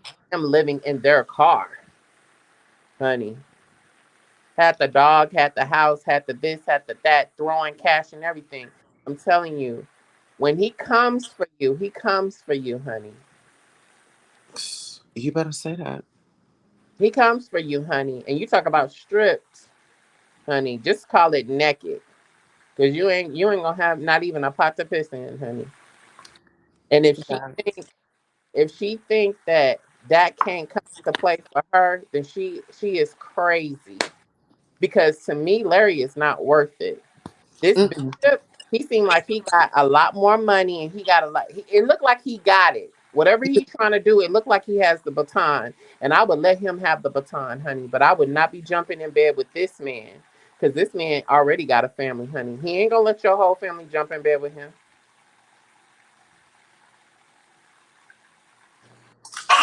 Well, and see, another thing is she's on this rampage where she is tearing down these gay men. Like, she is just really stirring the pot. What do you think about that? I think it. I think she's always. I think it's a little bit of realness, and I think it's a little bit of provocativeness. I think she knows the clicks and how to entice people. That's just like the shade room. If you look at their tactic is very condescending. They give you a compliment, but they're exposing you. Like, oh, look at so and so doing his thing, but it may be a feminine gay boy that they know is just gonna have like the comments out of the roof, but they're acting like he's doing his thing, but they just are being very shady. And I think that she uses that tactic too. I don't know how deep her hate goes for the gay community or gay men or whatever the case is, and I don't really know her experience, but I know that she triggers people. That's part of her tactic is triggering people and having a moment. And because she was just kissing T.S. Madison's butt and a whole bunch of other people's butt just a couple of months ago. And then it was like, okay, now I'm flipping the script. So it's like I think she tries to be provocative and it's very much clickbait, but not openly clickbait. It's like a secretive clickbait. And uh somebody said that she just does not like to see anybody win. So I think that's where the Larry and all that is coming from, you know, um even though she has more subscribers, but Yeah, that but doesn't mean anything either. The subscriber, right. I mean, a hater is a hater. But listen, this is my thing. Whether if Larry, this is my thing on that. Whether if Larry was into men or whatever the situation was of his past, I think he's done what most black men won't do, and that's own up and own it. And I think we have to give credit where it's due. We have a lot of men out here that are living a down low lifestyle, have a whole family, you name it, and they are not honest. And for a man to have encountered, what he've encountered, as a child and as growing up, and for him to you know, be married now and has his business and he's thriving. And I feel like you can't help everybody. You just can't. Yeah, I mean, there's so many people that it's not lucrative. I don't know what it would look like if he were to come out. I don't know how many people would subscribe. Some people are really making coins off of this, and it's their living, it's their image, blah blah blah. I mean, look at Queen Latifah. I think we all know what side of the fence she's on, but she's not grabbing the mic. She's not showing us, what's really going on. But I think we all know what's going on. And it's the same thing with him. It's like that's his thing, and it is what it is. And her trying to expose him, I mean, what is that doing? Yeah. What I is that mean, really doing other than being provocative? Like I said, trying to be provocative, trying to stir the pot. But I think it's enough going on. I don't know. I just thought that she was kind of above that. I understand you have beefs and stuff, but I'm seeing just how low and dirty she is. I just thought that we were more focused, especially her, bringing in the views with the celebrities. Like I don't really consider him a celebrity. Like when this stuff started happening, I had to look for him because I was like, well, who is this? I uh-huh. didn't know who Larry Reid was. Well, see, the thing is, I feel like, okay, with the alleged victims coming out and telling their stories, I'm just wondering, like, why now? I'm not victim shaming or anything like that, but why, if y'all have seen this man, and he has a whole YouTube, Instagram, and he's out here, he's in front of us.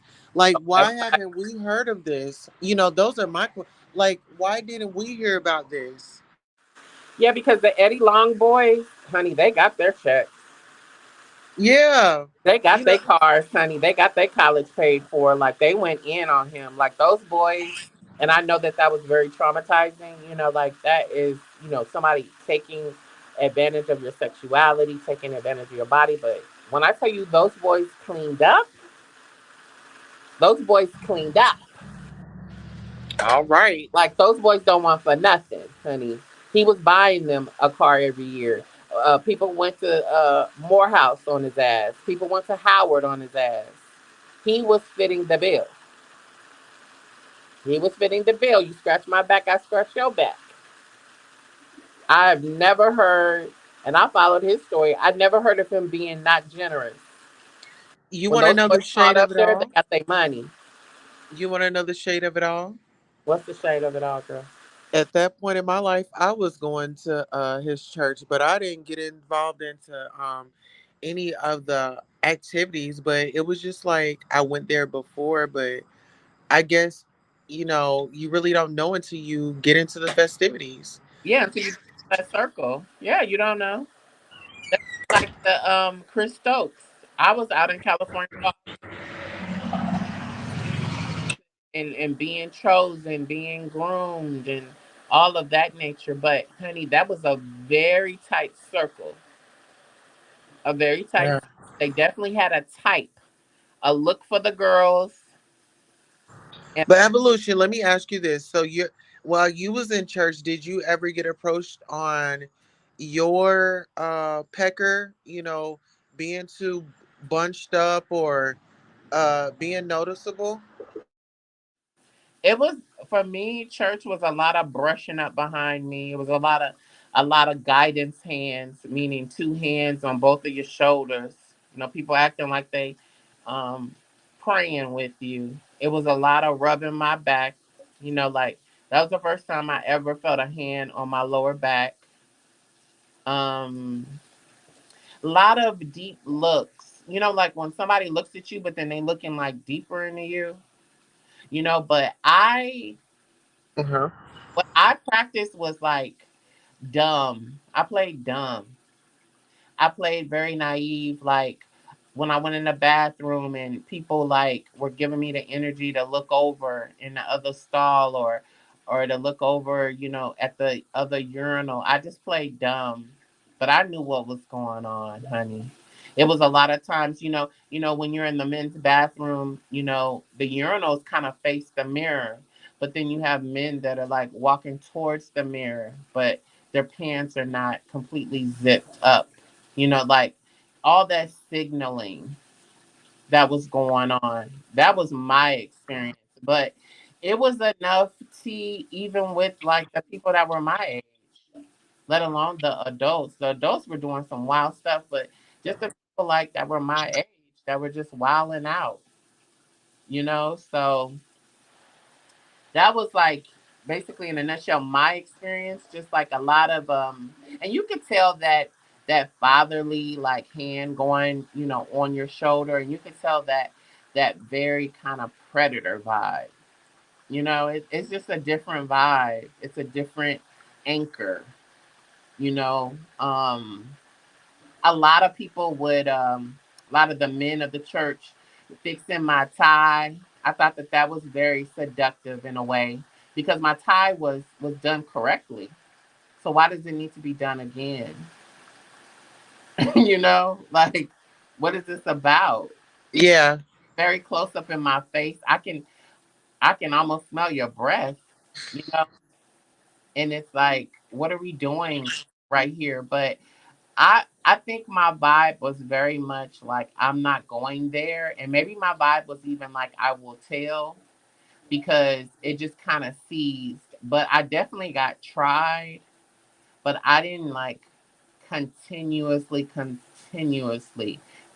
be pursued. But it was some very good looking young men at the church that I went to, and honey, they were going after him. They were going. So let me ask you this. Like, do you think that church is like a buffet for some people when they're trying to get a hookup? Absolutely. And why do you feel that way? I feel that way because people are coming in there with different intentions. You have a lot of people that are literally coming in there to worship and pray and really get their mind right and get their spirit right and make some changes in their life. And you just got some just shitty ass people that are dressed up in the finest clothery but they're looking and plotting. They're looking and plotting. And I think because it's so sacred and we're worshiping, it makes a lot of people vulnerable. You know, that's a vulnerable place. Where other place do you see so many people crying, so many people admitting to stuff, so many people wanting to recover from stuff? It's in church. So if I'm open and I'm pulling myself up off the ground from praying and somebody is reaching out to me, I'm going to hug that person. I'm going to trust that person because isn't that what we're all here to do? So that's putting me in a position and then it's opening up an opportunity for someone else. And Okay, so on listen. both ends, I say that on both ends with the men and the women. You know, there's a lot of men that are in there predating on women too. Like they just heard their husband died, or somebody done confessed that their child is sick, so they make an avenue to get in there. Yeah, and you know what? It was this one point in time. It was my family's church, and we went there, and we had stopped going for a while because like there were no, programs for children, really. And so it was this lady, like she would always wear this little tight. She would always wear tightness. Like you can literally see her as bouncing up and down, going up and down that aisle. And she was the one that made the phone calls and this and that. And so she made a phone call one day and was trying to get my husband's number. And I said, well, you could just call this number.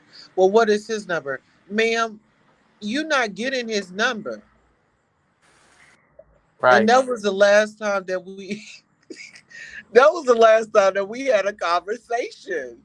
Because it's like, what is your intention? you know and I see the little dress, the tight outfit. I mean, your stuff is tighter than the first lady's. right. And she's probably doing all the duties of the first lady too. If you know what we Sleeping mean. with them, cooking for them, having sex with them. Talking about Bible study. Yeah, but there's also we're talking about the young men getting touched. Let's talk about the young women getting touched. And I'm not talking about, Let's do it. let's not talk about, I'm not talking about the young women that are being touched by men. Let's talk about the young women that are being touched by women. We totally overlook her. And she's there, honey. She's there. And she's not what we would think she looks like. She's not masculine. She's very feminine. And she's very pretty. And she is grooming young women. That's happening a lot. That's happening a lot. And it's a conversation that we're not having because we don't want to get into that area where we're looking at everybody. We want to look at the man with the big hands, the man that's, always looking at everybody's butt. We want to keep him there. But let's talk about the woman that is the head of, the women's group, the young ladies group. Let's talk about her walking away with the young lady. Is that cool? What kind of conversation are they having? Are they having a conversation of don't tell anybody what we did last night? Well, see, the thing is, she has a secret, so she's protected by the black man. And how she gets that up off of her back is she go ahead and enable those that are into what she's doing. And boom, there you go. You know? Yeah, absolutely. Because it gets very foul. It gets very, foul. I said foul. It gets very foul when you talk about that because, like you said, she is the feminine. She is the least expected, but she is out there. There's a lot of them out there. There's a lot of them out there.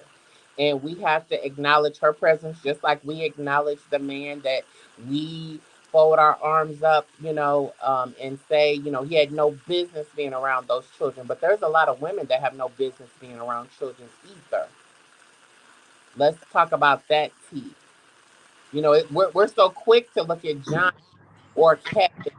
What was he doing there with those kids? He was alone with the kids. What about her, Well, honey? listen, and thank you for bringing that point up because, I was sexually assaulted by a female, and a lot of people be feeling like, oh, well, they must have got R word when they were young. Well, that may be the case, but you don't know where it came from. You don't know who did it. Right. You don't know who did it. And I think it's so easy, like let's take it back to the man. It's so easy to point out, oh, that man. No, we need to really open up this can of understanding. She's she's the babysitter. She's the girl that is not she's not looked at like that. I was a babysitter by default in high school, and I felt very uncomfortable. And the reason why I felt uncomfortable was because this was a family friend, but she had just had this baby and she was working night shift. And I didn't feel like I had the skills to take care of a newborn baby. But I thugged it out. I was so nervous because I hadn't even, like it was one thing with her other kids. Like I could talk to them, you hungry, you want to go to bed, da da da da da. But she had like a newborn baby, and I was, I was just mad at everybody because I felt like they put me in a situation. I was scared to death every time. But with that being said, if I were to go to a college and put my services on the, I mean, go somewhere and put my services on the board like they do, like a service board or wherever. Uh-huh. Um, I, I'm a black male. How many families are really gonna say, you know what? Yeah, like I don't mind him being a babysitter. No, the girl is gonna get the babysitting gig. The girl is gonna get the baby. They feel safer with her. She has a mother and a womanly nature. Mm-hmm. You don't know her intentions, honey. And then a lot of times, that girl that is has the boyfriend. Let's talk about this. That girl that has the boyfriend, and she doesn't know what her boyfriend is up to either. And while she's doing maybe a TikTok video or running upstairs to attend to another child, he's down there molesting that child. So it can Let's it can come through a lot of ways with her. Not let's only talk her, about it. huh? Let's talk about it because this this goes unnoticed and it's very uncomfortable for some people. But I'm really enjoying the fact that you brought that up because this is real life. People want to look at it from one angle. Let's look at it from several angles. Absolutely. Absolutely. It has to be, and what really brought this to light to me and made me start to think about it more was when Kiki Palmer had brought up the fact that she was molested, but she wasn't molested by who we all thought she was. She was Uh-huh. molested by a female family member. And people were like, and it was like, no, honey, this is happening. And then when I saw Vanessa Williams on Oprah, and she talked about being molested by a family member that was a female also. But And listen, evolution, let me stop you right there. uh-huh, Because I want to make a point because when it comes to the community, it's always a hush hush. It's always a what goes on this in this house stays in this house. Why is it that y'all giving Uncle Robert a damn party for coming out of prison for committing a crime? Like, what is all that about in the community? I don't know, honey. I have no idea. I guess we're praying that things evolve. Well, listen, I'm gonna tell you, it's a ritual. It is a ritual that people do. Yeah, Just like I believe, I don't know if we had this conversation before, but even like when it comes to birthdays, it's a candle. It's lit. You're making a wish. right. And these are just things that we're just so accustomed to, honey. We don't even really know the origin behind some of this stuff. We're just doing it. We're just doing it. We have literally been fed what we were supposed to be fed. Yeah, but like with the church, you're supposed to feel safe.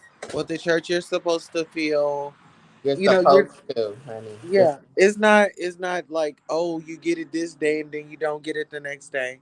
It's supposed to be that we're supposed to feel safe and we are supposed to feel comforted. And for this man to put his hands on this woman, and then now you're bringing out tea.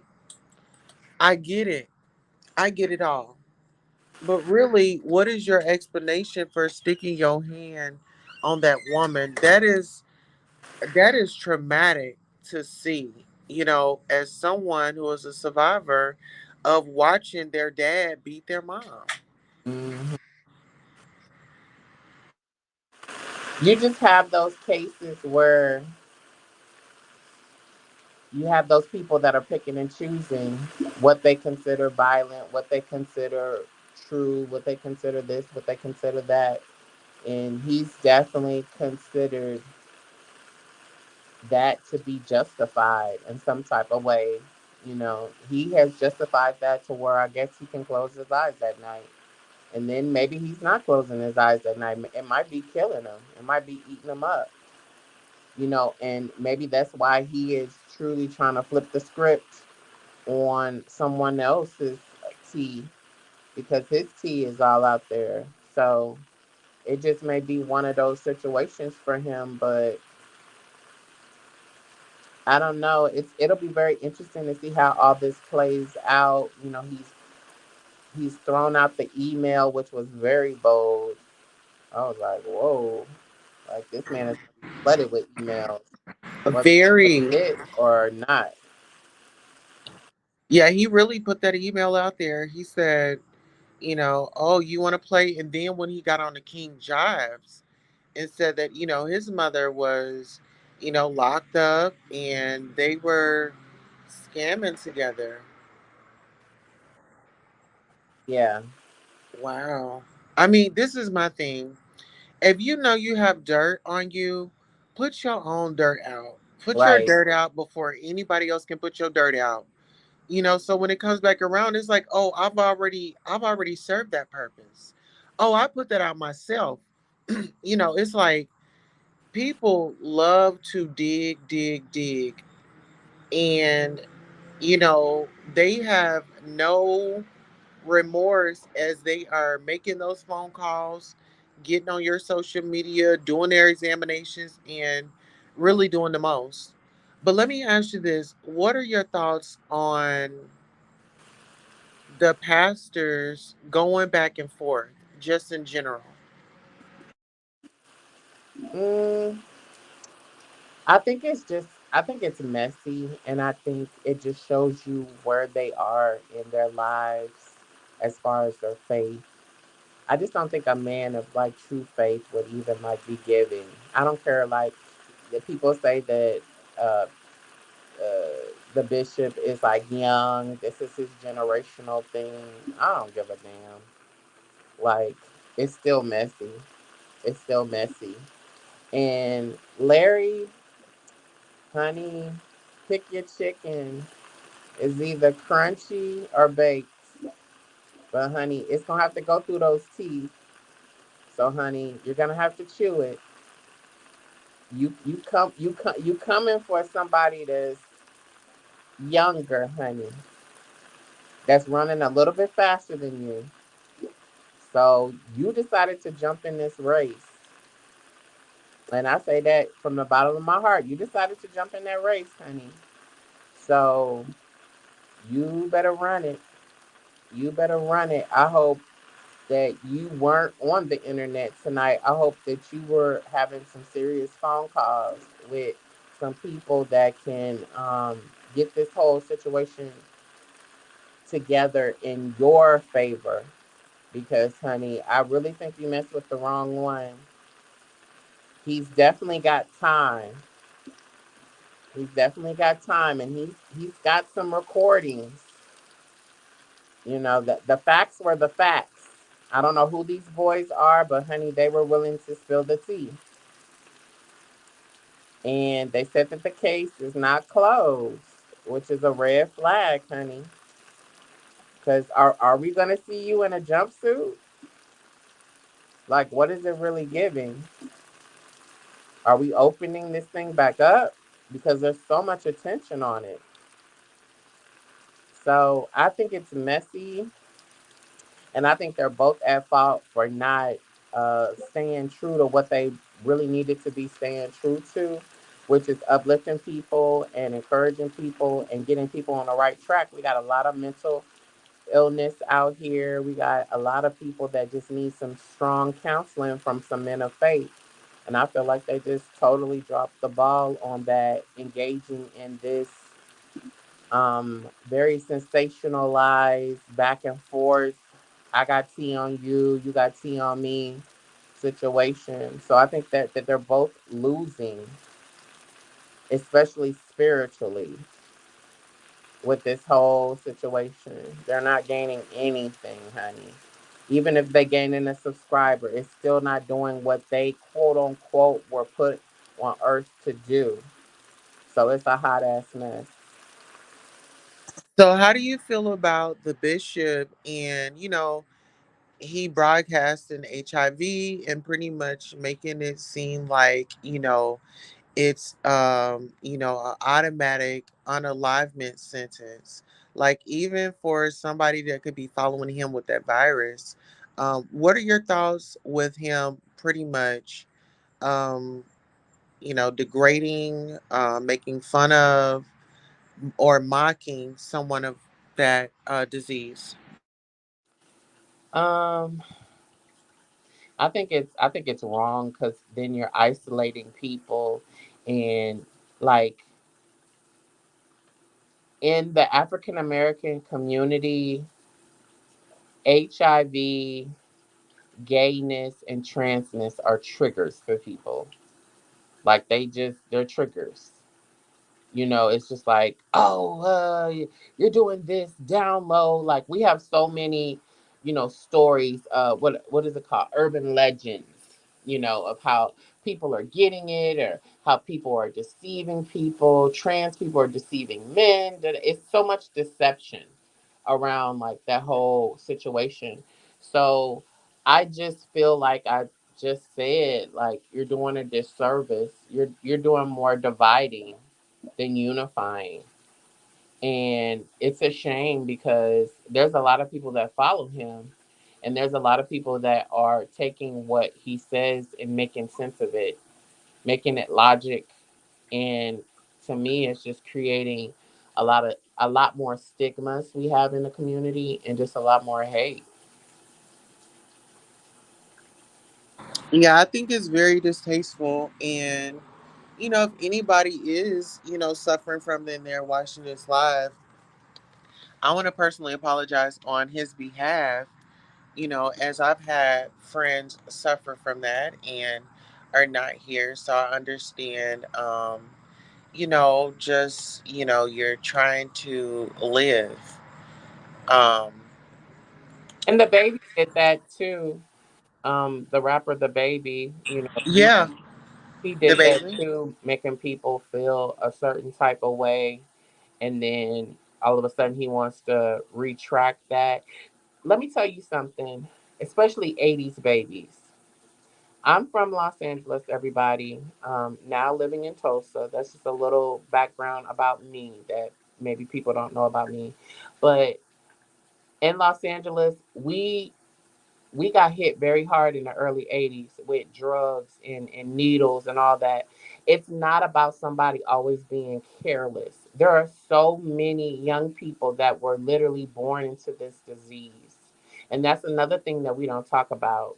It's, when we think of AIDS and HIV, we think of someone that's just out in the streets. We think of a gay black man. We have the type, But there's so many different other ways. There are so many people that were in committed relationships. They trusted this person. They loved this person. This person met their family. They were living together, and that person was hiding a secret from them. It's not always you just being footloose and free.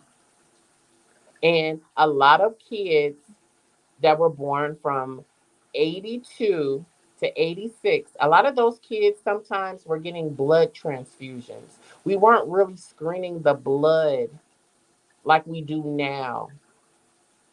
It was a lot of default cases. And these people grew up to be handsome and beautiful and successful young people. You would never think, because you're not supposed to think. You're not supposed to put anybody in a box. But these people are not what you think that they are. This is not like, oh my gosh, like she looks sick. No, these people know how to take their meds. They know how to thrive. They're praying every day. These are heterosexual people. Some of them have turned out to be a part of the LGBT community. We have young women that have this, young women that were born into this. Their mother was making poor choices out there with needles. And those kids were still born. Those kids do not die in the stomach. They were still born, and they were born, and guess what? They were born with HIV. Everybody does not have the story that Magic Johnson has, that has a lot of money, and that's his business. So where his son was able to come out and not have the virus. In these low income areas, which we live in the most, we didn't have access to that kind of care. We didn't have access to people, isolating cells and the virus and stuff like that. No, honey, that wasn't going on out there. That wasn't going out there. But do not beat up on these people, because these people were born into it. They didn't have a choice. They came out and they were already diagnosed, honey.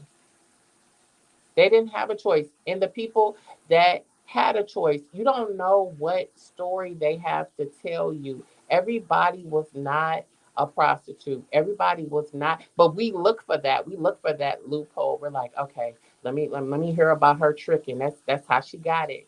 Let me hear about her being on drugs. She had to have gotten it by that. No, honey, there's a lot of people that got it from their husband.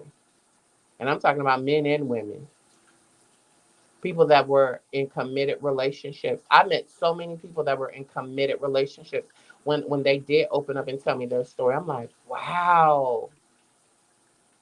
Because we're so trained to think of someone doing something foul to get it. You got it. You deserved it. You shouldn't have been out there. What the hell was you doing? You should have put a condom on and this and that. Well, hell, if you've been married to somebody for 10 years, are you using condoms? Like, what do you think? Exactly. Like, this is somebody that you're comfortable with. This is your forever. This is your in house. This is mine. I go on this raw, you know? Yeah. This is the mind frames that they were in, people. You've got to understand this reality TV, that is fake. Hmm. That is fake. So what you've seen on TV is not someone else's reality. It's been edited and chopped up, honey. It's nowhere near real. They done chopped up somebody's whole experience into 25 minutes with commercials. That part. Yeah, you can't get into that, and we have to stop shaming people because we don't know these people's stories, you know. Now, if Larry did what he did, honey, you need to pay. That's cutthroat. You Yeah. put these young men the virus. Let's get on that. Yeah, What are your What are your thoughts on just okay? I don't know if you were here yesterday, but we were live and the bishop was playing footage, and so there was a guy that had come on and introduced that he has HIV, and he allegedly there were allegations that in that circle, it come from him. What are your thoughts on these guys having similar stories? Um, I feel like, there'll be some similarities, but I wasn't really trying to look for similarities because everybody has a different relationship with everybody. You know, like, like my best friend could be your worst enemy, so we have totally different Right. from, you know, I just, I hope that whoever is saying this is not only telling the truth, but I hope that they move forward with seeking justice because if this man,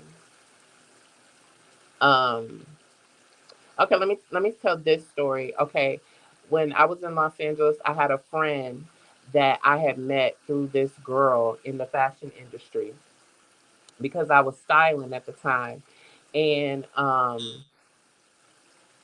like when me and this guy met, we clicked. We just totally clicked. Like it was like kindred spirits. And he had told like me and him we used to hang out on Melrose, and if anybody knows about Los Angeles, you know about Melrose. It used to be like the shit. Like with I don't know what it's giving now, but it used to be banging back in the day. But we used to hang out on Melrose and just like hang out in the streets. I never went to the club or anything with him. So long story short, they were having some big event. It was called Boy Trade, Girl Trade, and it was at this place called the El Rey. So he had told me he was gonna go, and I was like, okay, like I'll meet you up there or whatever. So like I met him up there, and like he had told me he was like, you know what? I just want to be honest with you. There's a lot of people that hate on me in the club, and like, they just say some really nasty things about me. And I was thinking about it, and I was like, because I never had that type of energy, especially like being an Hmm. adult. Yeah, being Right. an adult, I never really had that energy. I'm sure there was people that didn't care for me or whatever, but I never had that kind of bump and grind situation. You bumping on me, we, switch it Right. on hands. So, The shadiness, like, when you're in the club, those stairs, or like you said, those bumps, yeah, bumping up against bumping my you. drink, stepping on my shoe. Like I never gave that. I never experienced that, and I've seen it because people get down in the club, but it was never my cup of tea or whatever. So like, I I said okay, but I kind of took it with a grain of salt. I'm like, okay, well maybe he's rubbed people the. She's on one. She had too much to drink. I'm gonna excuse it. Yeah, so I just kept it moving or whatever. Well, flash forward, I ended up having to get together. And I had a bunch of people that brought plus ones and, just different people, just like a casual kickback or whatever you want to call it. Well, I had a friend that brought another friend, and my my friend, the guy that I'm talking about, he ended up liking this friend's friend. So they ended up, exchanging numbers and they started dating. And I mean, they went like all the way in. Like they were like joined at the hip and I was happy. I was like, well, hell, like a pat on my back. Maybe I'm a matchmaker, like they hooked up at my party. You know what I'm saying? So they end up so while my friend is dating this other friend of mine's friend, I didn't hear nothing from him. Like he just totally went in like his own la la. Show enough. Yeah, he just went in his own la la world. I never heard anything from him. Like he was just like, and I was like, okay, honey, you coupled up or whatever. So they end up breaking up. It was like maybe about 4 or 5 months. They end up breaking up. So then all of a sudden the friend wants to come back into my life and let's go out, let's hang out, da da da da da. So I didn't think anything of it. Well, anyways, the word started getting around that this guy that I started hanging out with, the friend that I'm talking about, was HIV positive. But I know how Uh-huh. people hate and how people put, negative stuff out there. You have people that are jealous. Like there's just so many people that lie or whatever. So I confronted him and I said, you know what, this is getting around. You need to address this, like it's because the fashion world is very like small, and it was getting around that he was giving it to people. and that he had it. So like I asked him, I said, you know what? I shared with you, what happened with a couple of family members of mine. This is nothing new to me. What's the deal with you? You know? And he told me, crying, tears coming out. Yeah. Hating on me. That's not true, and this and that, and I'm your friend, and blah blah blah blah blah. Fine, honey. I paid it. I took it. I said, okay, whatever. So flash forward, he did some real scandalous stuff with some, on a set, and I just couldn't forgive him because it was money taken out of my pocket and this and that. So I found out he was a scammer. And so I just cut off the relationship with him. But I was still cool with the friend that, kind of introduced us. Uh-huh. So I see her and she tells me that he had passed away. He had passed away from, complications with HIV, that whole situation. But in So between, why do you feel like he didn't like why you feel like he didn't tell you like up front? um, I don't know why, because I think I'm just an open person. Like I would never throw away my dishes or start acting funny, rubbing everything down with bleach. Like I have family members that lived with it and unfortunately passed away with it. Like I know the precautions about it. Like my my parents always educated us, about everyone and just always taught us to love everybody. And I know different circumstances. Like I don't equate HIV or AIDS with being a hoe. I know that that's a human being and people make mistakes or people make bad judgment, or people are put in different situations. Some people get it from being raped. So what am I supposed That's true. yeah, what am I supposed to do? Just hate you because, it's like it was so I didn't understand and I felt saddened because I was like, wow, he didn't really know how good of a friend I was. I would have loved him unconditionally. But this is the part that I'm getting to. In between that time, I saw the guy that he had dated. I saw the guy that he had dated. I was at this mall. I want to say the Glendale Mall. And you know how you stuff just hits you differently. You have like a funny feeling. So Yeah. I went into him and we were cordial. I didn't really get to know him like that, but I remembered him. So he said, "Oh, hey, what's up?" and blah blah blah. So we talked for a little bit. So he asked me about the friend, and I told him straight up. I said, "I don't fuck with him no more." What? Yeah, because of the the financial things that me and him had got through. I didn't know nothing about this because he had cried to me and told me that he wasn't positive. So I took it for what it was. Uh-huh. So the guy he asked me about him and I said, I don't fuck with him no more. I said, "Oh, that's been a minute. I don't fuck with him and this and that." And he said, "Really?" And I said, "Yeah." But the way he asked me, I will never forget because it was like, "Bitch, are you lying?" And I was thinking to myself, like, I don't fuck with him. But then we flash forward to me finding out that he died from HIV complications. I'm like, wow, he was seeking answers because he maybe his test ended up positive. You know what I'm saying? Like it put Right. and I felt fucked up because you know how like people think that you have a certain relationship with people like you just because they see you out with them like they feel like your best friends or like everything about them. And I felt like looking back Right. in hindsight, I was like maybe he thought like I knew, but I didn't. I didn't know. I didn't know either because the way he we ended that conversation was very eerie. He felt like I was hiding something. And he felt like I was putting on and I wasn't. And I just say that to say like sometimes people can put you in some very weird situations. Because Yeah. the way that it portrayed us being so close and kikiing and laughing and stuff like that, he probably thought that we were like the best of friends. He probably thought that me and this guy knew everything about each other and I didn't. Yeah. But And that's prime I, example of people just assuming something. yeah, Instead of ask assuming, we need to start asking. Let's start asking before we start assuming. And I feel like with nowadays, and just I guess with that in general, who can one really trust with that information without being bashed and things like that, because we see it on a daily. yeah.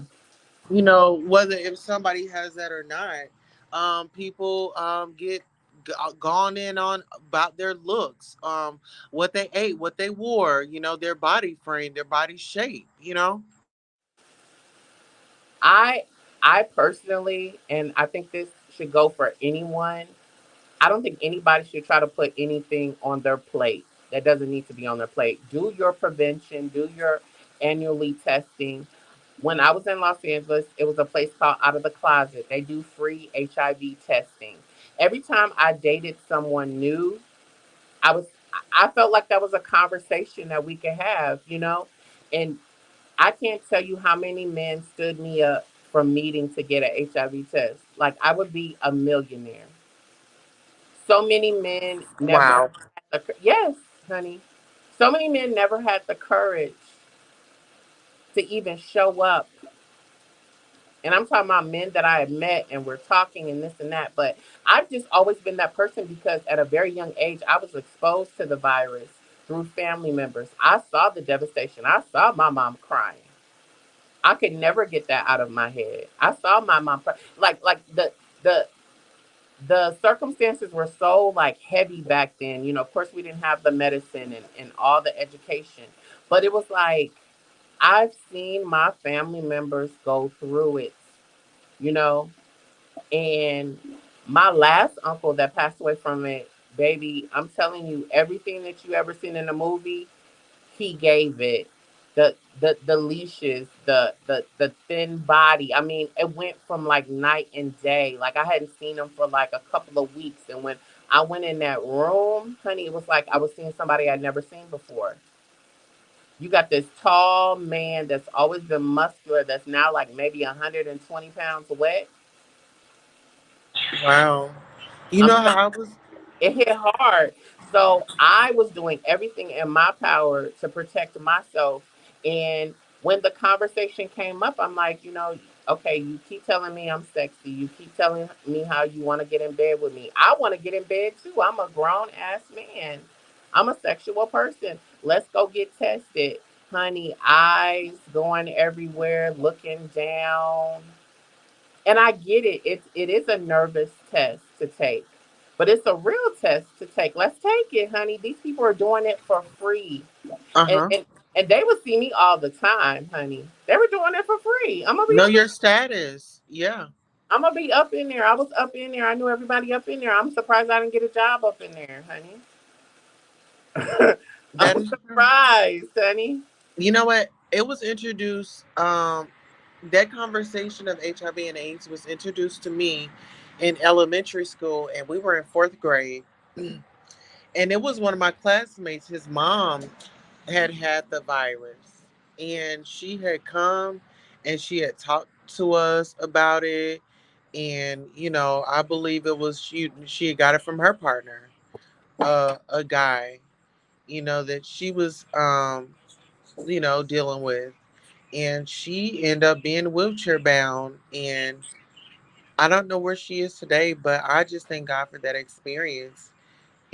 Just being, because back then, I'm not gonna say teachers don't care now, but back then we really got discipline from teachers. Like, and not no cursing out. It was more of holding books or writing things or doing homework or something like that. But I'm just so grateful to have had that experience. But it is real out here, people. It's real. I went to school with a girl when we were living in South Central. And then my parents found some financial gain, so we moved out to what they call the valley. So we were in a predominantly Caucasian community. And I went to school. When I went out there, I was in the third grade. and I was in class. Excuse me, I was in class with a girl that was. They weren't saying HIV. She might have had HIV, but everybody wanted to say AIDS. You know that was what we were giving. We were giving AIDS. We weren't giving Uh-huh. any type of hope. We weren't giving any type of a lifeline. We were giving AIDS back then. And Right. um, honey, they treated her. See, I had already had the education, in the information because of my family and my parents were very adamant about telling me you can't catch it like that. My parents knew how you could catch it. Even though everybody was scared, honey, they thought touching the doorknob you had it. Right. Like out of control with it. But it was like I had the knowledge or whatever. But when I tell you those kids treated her like they treated her like shit. Oh yeah. Scared, scared. Honey, they were not educated. I'm like, wow, for this to be because I went to a California distinguished school. That's supposed to be like the cream of the crop. Like when you go there, it's a those teachers had no education on what they were giving. Uh-huh. When she walked through, it was like everybody did the matrix up in there, honey. We cleared the area for her. And it was so heartening because you can tell like when someone is just being it was like being bullied by the whole damn school. And when she ended up moving, so many people were relieved. But then I'm like, but honey, she was the one that was open about it. What about some of these kids What that are open about it? what about the ones that are not open about it? Hmm. That's the part. Because And see, they saw how she was being treated. So that new kid that we got, or like, okay, honey, well, we'll let them know. But after seeing how she was treated, why would you reveal that your son or daughter has it? How about that? absolutely. It's it's a sad situation to just bash anybody for, having a disease, because at the end of the day, a disease don't have nobody's name on it. Mm-mm. And what looks good, what glitters ain't always gold. So you never know if you're gonna be the next one to be in line to, go and get checked all of a sudden, and you might get bad news. So you gotta be careful. Yeah, and then just even with the Larry Reid situation, it's like, okay, well, if we're gonna expose them, let's expose them all. Because Larry Reid, if this is what he's giving, he definitely didn't invent this, honey. Exactly. Let's expose who showed their penis to him. Let's expose that pastor or that Yeah. let's or that father or that uncle or the aunt that maybe showed him the vagina at a young age and maybe wanted him to lick it. Hmm. Let's talk about the whole story, honey. Or even the guys that may have come on with him, like Yeah, come on to him. Because this is another thing. You have these pastors out there, and I'm not going to, Larry Reed is a handsome man. And, I mean, you got to think about it. When these pastors and these first ladies are attractive, there are people that that get that extra hug, or they don't want that church hug. They want to caress you. right. No, You that's know, thought. like you was saying, coming up off the floor, you're gonna go for anybody that is reaching out to you, because at that moment you feel like I need this embrace. Yeah. And And even as a young male coming up, there was a lot of women that touched me inappropriately. It wasn't just men. It was a lot of rubbing, but they were allowed to get away with it. Their rubs were supposed to be warranted. I was put in a couple of uncomfortable situations, where my back was being rubbed or, my the hug was like I can really feel your breast, up against my chest. So I'm just saying it really goes both ways. It really oh, goes can I both. say something? There's a lot of they always talk about in the music industry, the young men getting taken advantage of. Well, there's a lot of women. Let me educate everybody. There's a lot of women in power in these entertainment spaces that that want to fuck a young 19-year-old. They want to see what it's about, honey. Pull your pants down. And that's another thing that we don't talk about. We're not really highlighting some of the women predators because they're making a lot of money too. They have a say so on if your album comes out in September or December. You better say it. Album to come out, right? You want your Might album get your to song played on the come out. radio station. I might get your song played on the radio station. Yeah. Pull your pants down. Let me see what you're working with. I saw your concert last night. I think I saw your print. Can I see what's going on? Can I see what's going on? What's going on? I knew about both Stephen Hill and Deborah Lee. Deborah Lee was not innocent either. They talked about, but it was quick to blame, Stephen Hill. Stephen Hill was the man. So of course he was getting people in limousines and telling people to take off their top or telling the young boys to pull down their pants. That's what we're brainwashed. But my friend that was working at BT told me the flip side was like, well, Deborah Lee ain't no saint either. She fucking blah blah blah blah blah. And I was like, what? But she was giving you pencil skirt. She was giving you blazer. That's what I'm saying. The illusion of it all. She was giving me pencil skirt. She was giving me blazer. She was giving me she wasn't giving me all the glitter and the diamonds on the nails, honey. She was giving me a French tip. She was giving me her natural hair just flat ironed. You know what I'm saying? Like she was giving me all of that. So I'm not looking at her. She's going in the crowd. But listen, they say that it's right there in your Right face. there in your face. Right in your fucking face. Right in your fucking face. If it was a snake, it would have bit you. Absolutely. And we just have to uh be aware of our surroundings. Just period. Let's protect our children on let's really get to know these people that you're sending your child to spend the night with. Do they have an older brother? Do they have an older sister? Who's gonna be in the room? Who's doing what? Let's build that trust within the children, the youth, to where like the young man said, he's standing up there turning around and this and that. That should have been with the right communication and not shaming people and not creating these zones where children can't enter. That should have been a conversation that should have been nipped in the butt that day. Soon as he left, he should have been like, Mom, let's talk. Some foul shit happened. But we're creating these spaces where children don't feel like they have a voice and they don't feel like they can be themselves and tell the truth. Well, guess what? If they would stop doing these damn TikToks and shaking their asses with their kids and making them vulnerable to people, that's the start right there. Stop I'd advertising your kid. with that. I'd Y'all have to come back. disagree with that. I'd have to disagree with that only because a woman should be able to walk down the street with her panties and her bra on. Nobody should touch her.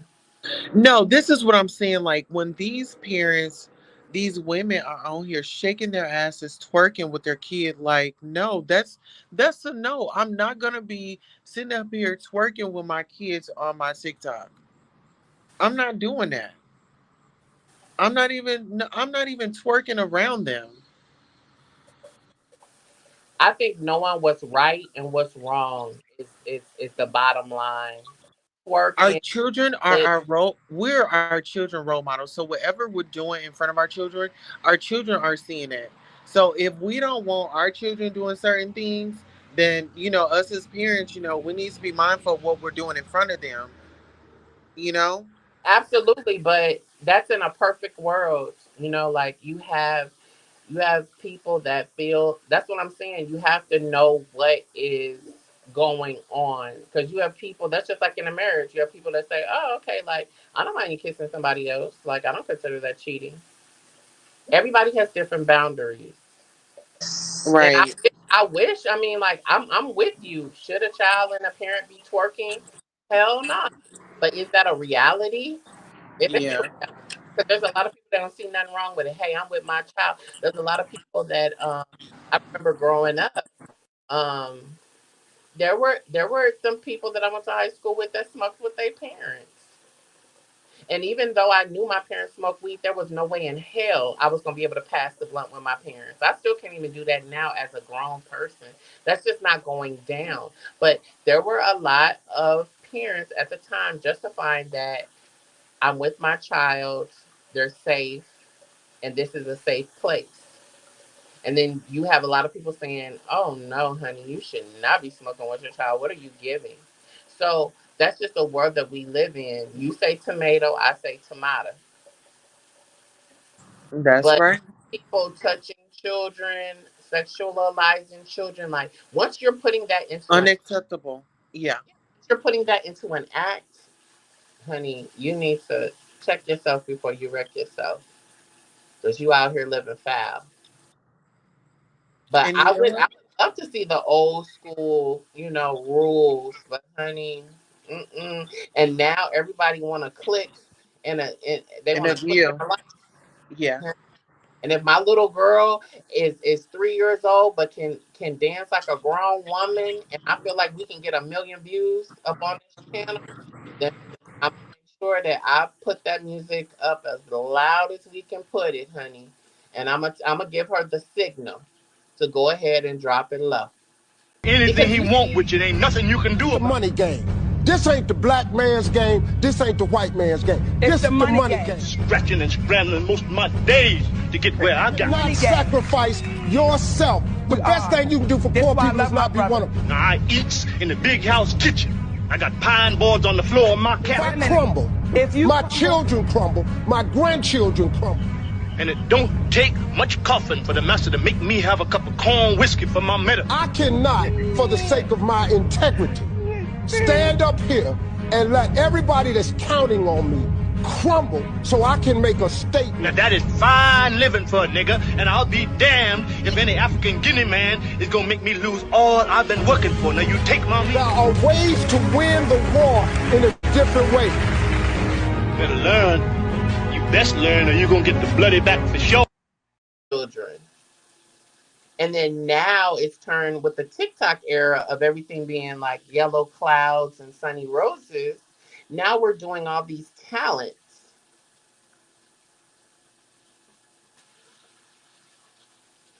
That's what they're giving. Right. And the challenges. What about that challenge where they were cooking with NyQuil? Anybody that did that, honey, go to the emergency room right now, honey. You need you need somebody to talk to. Honey, if you got a skillet and went out and bought some chicken breasts or chicken thighs, and you actually went down the pharmaceutical aisle and bought you some NyQuil thinking that you was gonna cook with it, that don't even make no damn sense. To me, that sounds like a fire hazard.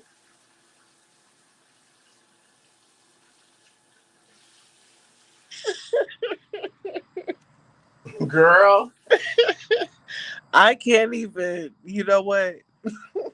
I'm scared with grease, let alone my oxide and drizzle towel and all that shit that's in NyQuil. And I'm about to light that up on a stove. Are you kidding me? Hell no. I barely like to drop fried chicken. And that just say canola oil on the back of it. But we got all of these isms and isms and this and that. And honey, I'm about to light the stove. Shit. Not on my watch. Yeah, I'm like, when I saw that come up, I'm just like, why would somebody, why would you do that? Why would you even post that? It's just I don't know. I don't get it. We're Like, doing to go, do it though, honey. We're in that era right now. We're just going everything Yeah. with like, oh my gosh, mayonnaise with rubbing oil. Okay, we're trying it. Really, girl? I'm not trying that. You kidding me? You know, everything is like, oh, the TikTok sandwich, the TikTok drink. Honey, be careful with all of this. What are you giving? Like, what are you honestly giving right now? Like, oh, it's a trend right now. I'm doing it. It's beautiful for these major corporations. Like if TikTok has, you know, the Chick-fil-A sandwich with the Parmesan cheese and the da, da, da, da, da. I mean, that's beautiful for them. They know that week, honey, they're gonna be selling them sandwiches like it's left and right. But what's the real reality after the video is done? Then what are we giving?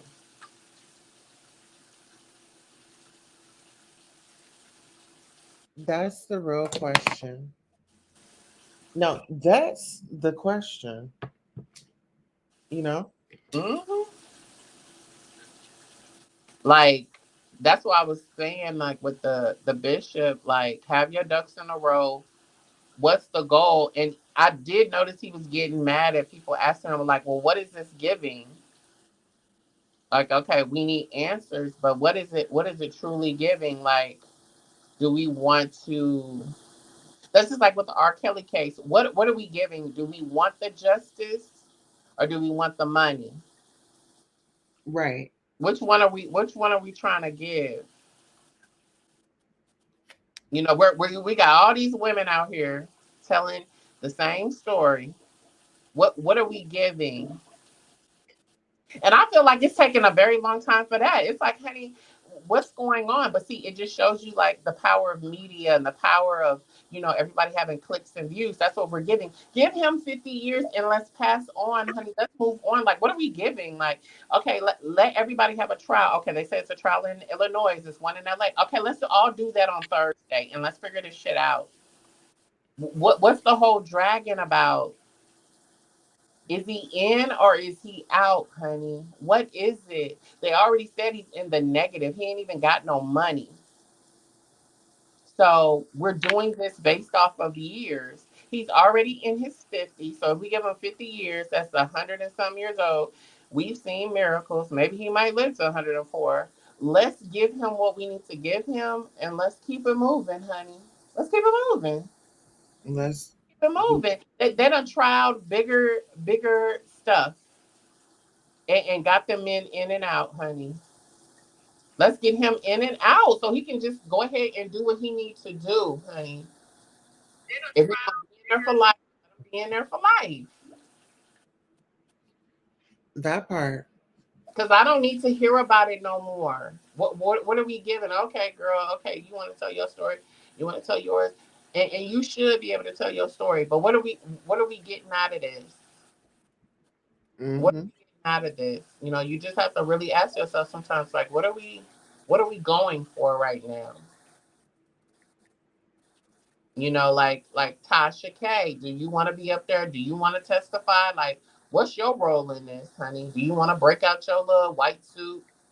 What are you trying to do? Are you trying to put your hand to the Bible? Like, is this what you want to give? This is this how you want to send Larry out? Oh wow. Yeah, like, why did you jump in this, honey? Why did you jump in this, honey? You have enough going on. They say you're in Africa right now, girl. What is it? Well, it seems like she definitely wants a piece of the pie. I mean, so I guess she got it, child. You know, Yeah, she got it. I She got guess. a piece of the I hope pie. it's all that. I hope it's all that she wants. That's just like even like with Kenya Moore. Like, girl, what what is taking this divorce? I ain't never seen this before. And like the man from Amazon, his divorce wasn't even this long. And that was billions of dollars, honey.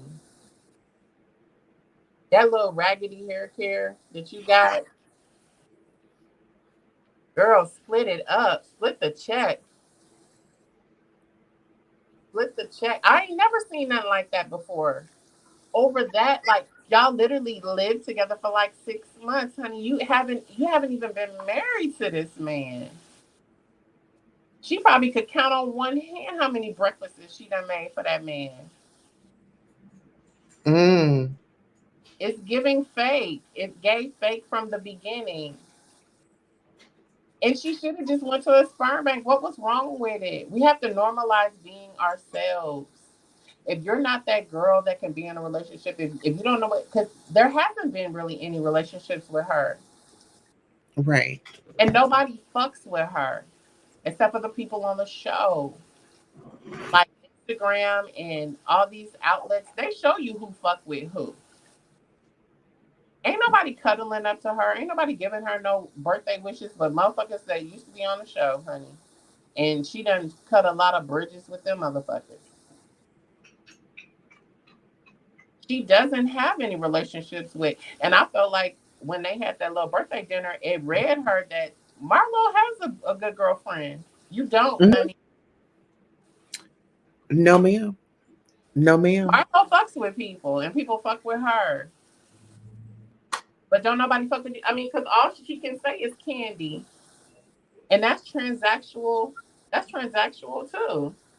Mm-hmm. And Cynthia ain't fucking with her at all. Honey, Cynthia's man did that pillow talk and said, "You know what? That's an evil bitch right there. I would prefer you. I would prefer for you to leave her the fuck alone." I know he said that because Mike is a man about his business. Bitch, don't come up in here fucking around. He done built too much to have a Kenya Moore being messy around him. And Mark, they said that Mark in New York, her ex is walking, holding hands with women. Like he's Really? done. Yes. They showed this beautiful woman that he's dating. Yes, like he's living his best life. Like that's why I don't understand. But I think Mark gets it. He's like, okay, this is the mother of my child. This is how she makes her money. I guess this is how we're gonna have to give it. Because I'm sure she's crying like this is my storyline and this is what I have to do. And Andy told me that because if we didn't have this long drawn divorce where she could cry every now and again, what would she be giving? What is she gonna cry about? The man that's packaging the shampoo? Is she gonna cry about him putting it on the right side instead of the left side? Because if the packaging is wrong, then you point the finger at the people that's doing the packaging. You say, hey, I'm sending the shit back, it's done wrong.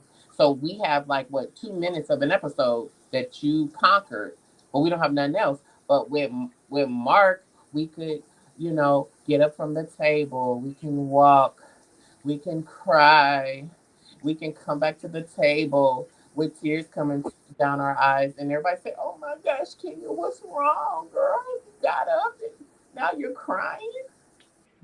What's wrong, girl?" So now Kenya has the floor. I don't know. It's like I had texted Mark. I told him to bring Brooklyn, and he told me he was like, "You're gonna have to get an Uber because I'm not bringing Brooklyn." Kenya, it's okay. It's okay, Kenya.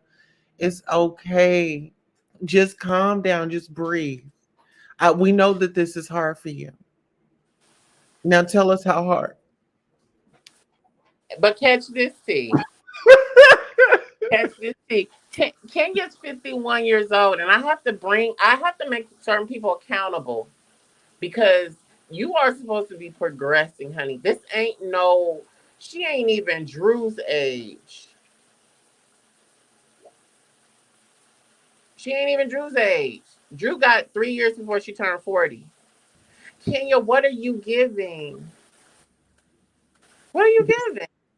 This is how they stay relevant. 1 years old, you done took some strong allegations about you being in the industry, honey. You've been around the block. Let's stop acting stupid, girl. You've been around the block. I'm not saying you slept with everybody, but you slept with a couple people, honey. It's definitely more than 5, and it might be less than 10. But you giving it, honey. You gave it. That is true. Let's keep it all the way a buck. What's that crying about, honey? What's it about? What's it really about? Let's talk about that crying. And I love Sonya because even though she was like flip floppy, she gave me half and half, like when you go to Panda Express, half noodle, half rice. Mhm. But what I can say about it was she was like, bitch, what's the tea? Like, what is it? What are we giving? And that's where Kenya felt a certain type of way because nobody else was asking her what's the tea. Like, okay, I'll let you cry. Okay, let's cry this. Okay, we'll cry today. But then it's like Monday, Tuesday, Wednesday, Thursday. We still crying about this. What's the real tea?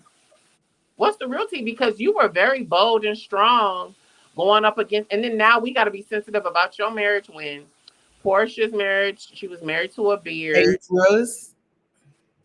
Kim Phil's husband. Yes.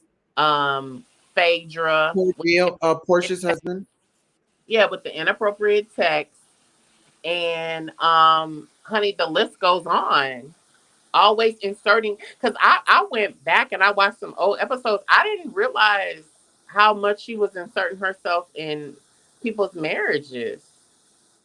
Like, and then we can't even talk about yours, but it's giving me very Wendy Williams. Because remember Wendy, well, we're gonna be family, and it's, nah, bitch, we don't. You don't get to sweep that under the carpet. As much as you don't win out on people's marriages, you don't get to lump sum it up for us.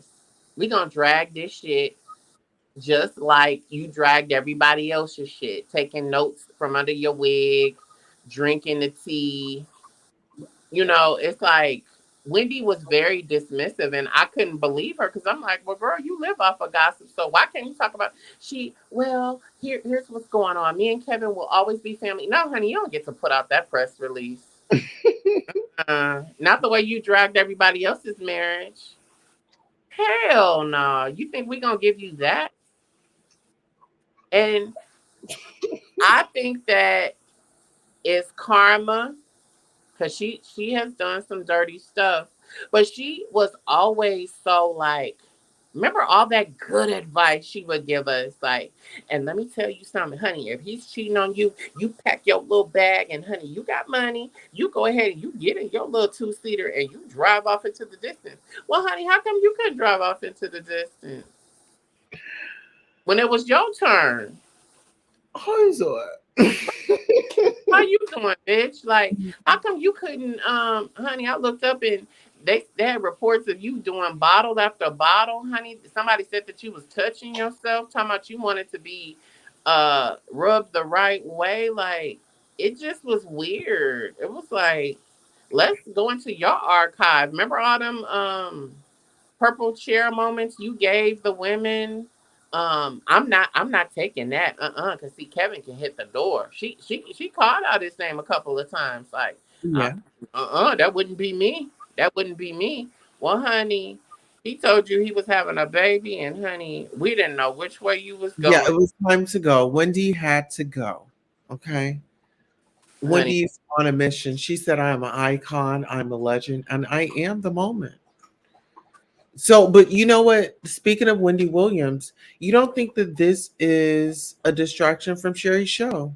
She's going to act a plumb ASS to get those cameras in the tabloids talking about her rather than reporting on Sherry's show. Who's on? I don't think anybody's show is gonna last. I don't think Jennifer Hudson's show is gonna last. I think she might get a second season just because she is an Oscar holder. But honey, what are we giving? Why were these girls ever even on TV? Considered, yeah. Like, I mean, congratulations. I'm glad they got their run, but we need somebody with the juice. We need somebody with the fire. We need somebody with with fashions and style. I missed what is Wendy gonna wear today? Yeah. It's not giving They put that. her in a very I'm sure they paid like they weighed. I'm sure that was a life changing check because she does have the backing. She did the View. She does have the credentials. I'm sure that check was life, but as a friend, if I was Sherry's friend, I'd be like, girl, let's take it one day at a time. Cause honey, they didn't even put you in the right position to even do this shit legally. You know what I'm saying? Like they Right? didn't even the same time slot, same motherfuckers running around. It was just very half-assed. But it just goes to show you how people feel like revenge is sweet. Like, okay, you want to clown on us? We lost all these millions. Because let me tell you something. That network felt a certain type of way. They were giving us we're praying for Wendy. They were angry at Wendy. Like all those sponsorships and all that stuff and having to pull all those people together and renegotiate contracts. Honey, that is Right. money being lost, honey. That that is it. That was money being lost. Like people were feeling a certain type of way. Like those people want to win. These major corporations want to win. When they're not winning, they're angry, honey. They're angry. Like, and she was getting the contract. Okay, she's getting what, like, she was getting like what, 40 million or this million or whatever. Times that by five. That's how much that they were making. Right. Like, She was never getting gonna to the get, bag. huh? I said, she was definitely getting to the bag. Yeah, she was getting to the bag, but they were getting to the island because what they were making off of her was ridiculous. That is true. You're never going to. It's never going to work out to where I give $50 and you're only getting 10. No, honey. You're getting like $300 and I'm getting $50. That's the way Mhm. that this works. I invest in you, give you something, but I got to have a profit, honey. I got to Exactly. win. That's why what is it? Lisa Rinna wanting 2 million. They got it. They got it. Why Yeah. she probably won't get it is because she said it out loud. She said it out loud for all the other girls to get ruffled. She should have just went in there with Andy or whoever is the tastemaker and went in there and said it face to face. She put it on the internet. So now the girls are like, well, wait a minute. How much is she making? How much are you making? Da, da, da, da, da. You know what I'm saying? Uh-huh. It's creating a lot of chaos. They're Mr. Chaos. And when you bring money up, then yeah, that's gonna have everybody because who really wants to look like the brokest? Right. And I don't care how much these women's net worth is. They say Sutton is worth 300. They said that Diana's worth like 350. Like these women have some hardcore networks, but honey, do you think I want to be fighting these bitches and I'm only getting 100K? Exactly. Like, what's the real tea? So I don't know. I just felt like that was a back conference call conversation, but it just shows how reckless Lisa Rinna is. Like, girl, you never negotiate in front of an audience. That part. It's like you're just putting everybody, you are letting everybody in your business. So now you really can't say, get out of my business because you made it everybody's business. She made it everybody's business. So it'll And be. speaking of everybody's business, how do you like our new set? I love it, girl. So I, relax and chill. Look, we got our candles. yes, Can you honey. see 'em? Here, maybe I'm gonna cut this off right quick. Hold on. I'm loving it. Yeah. Yes. Oh, I think I'll do the show like this. Yeah, that's really cool. Yeah. I'm digging it. Yeah, yeah, yeah. I'm feeling it. So listen, I got another question for you. Uh-huh. These are people that have been in front of us, like Larry Reid. I'm just now finding out about the bishop, but Larry Reid, I hope that this is not, I hope it's not true, honey. I hope it's not true. And if it is true, I hope that you can accept accountability and face it head on. Because I feel like once people start feeling like, oh, you're giving excuses, then it's really gonna dead the situation. It's like gonna dead like you coming back from it. Because I really think that people do want answers.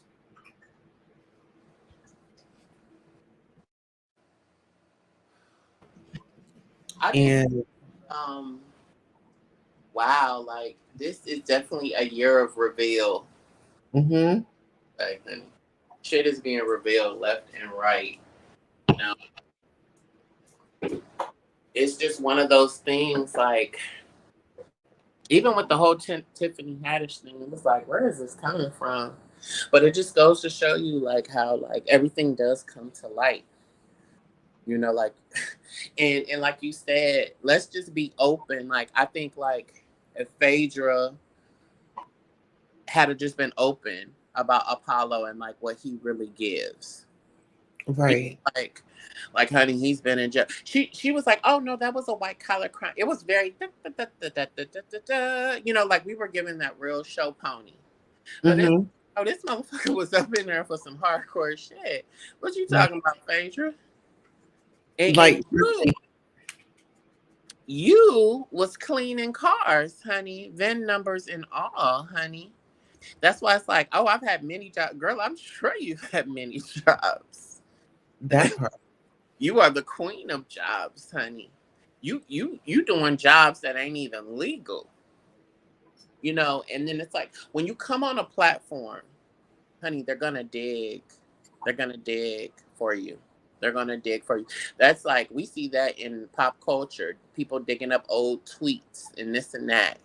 Mm. Look, I didn't know Justin Bieber was calling us nigger and laughing. But honey, they pulled up the videos. There he is calling us nigger and laughing. I thought he was an ally. He calling us all out of our name, and then now at the time he had to establish where he was and where he's at now. You know what I'm saying? So it's like, Larry, honey, you shouldn't have jumped on here if you knew that you had stuff that needed to be addressed. Tasha, hopefully your situation is clean, because people are really gonna start to dig. But hopefully you told us the truth about you being a waitress. And hopefully nothing else comes out that can throw your whole shit off. That's just like Conscious TV. He's cleaning up his act. He started cleaning up his act about the prostitution stuff because all his paperwork was out there. People were exposing him today. That is true. And, we get on these soapboxes and we act all high and mighty and forget that we're human beings. And then somebody will pull your card and be like, no, honey, you are a human being, honey. You're not supernatural. Because he had been reading the girls and kikiing and snapping his fingers when he should have been snapping the fingers, at himself. Because remember Michael Jackson's song Man in the Mirror? That was a real read. When you really break down those lyrics, I'm nothing at the man in the mirror. I'm asking, can he change his way? He was looking at his own stuff. That wasn't about no random man. He was looking in the mirror. Yes. When I make a world a better chance. That was like affirmations and like bitch, if you want to make a world a better chance, like bitch, I'm looking at you. Like, what are you giving? Mm-hmm. You know what I'm saying? And people have to realize, like, honey, you're reflecting what you're giving. That is true. So we'll see. We will definitely see, like, because honey, they're gonna make us see. Oh yeah, they are, and he has no problem with doing it. And it's like those receipts are coming in. He said that he had an hour and 45 minutes of footage still on one, and he had another footage. So, And like he kept saying, he's not a blogger. You ready for me to end the show? You need to end. 5 more minutes. Girl, go ahead. All right. Well, I love you all. Thank you all so much. King Tulsa has spoke. We are definitely going to have to end the show because Dallas Tulsa After Dark continues. Love it. To be continued. Yes, to be continued. Thank you, Evolution 101, for coming by and always supporting. And everybody else, if you're in the replay game, please like, share, subscribe. Make sure you drop your opinions in the comments. And we'll see you next time. Good night. Hello and welcome. Thank you for tuning in to Goddess Tulsa After Dark. This is where you let your hair down, get you a beverage, prop your feet up or down. Now it's time to hit the like. Are you subscribed? Don't forget to hit that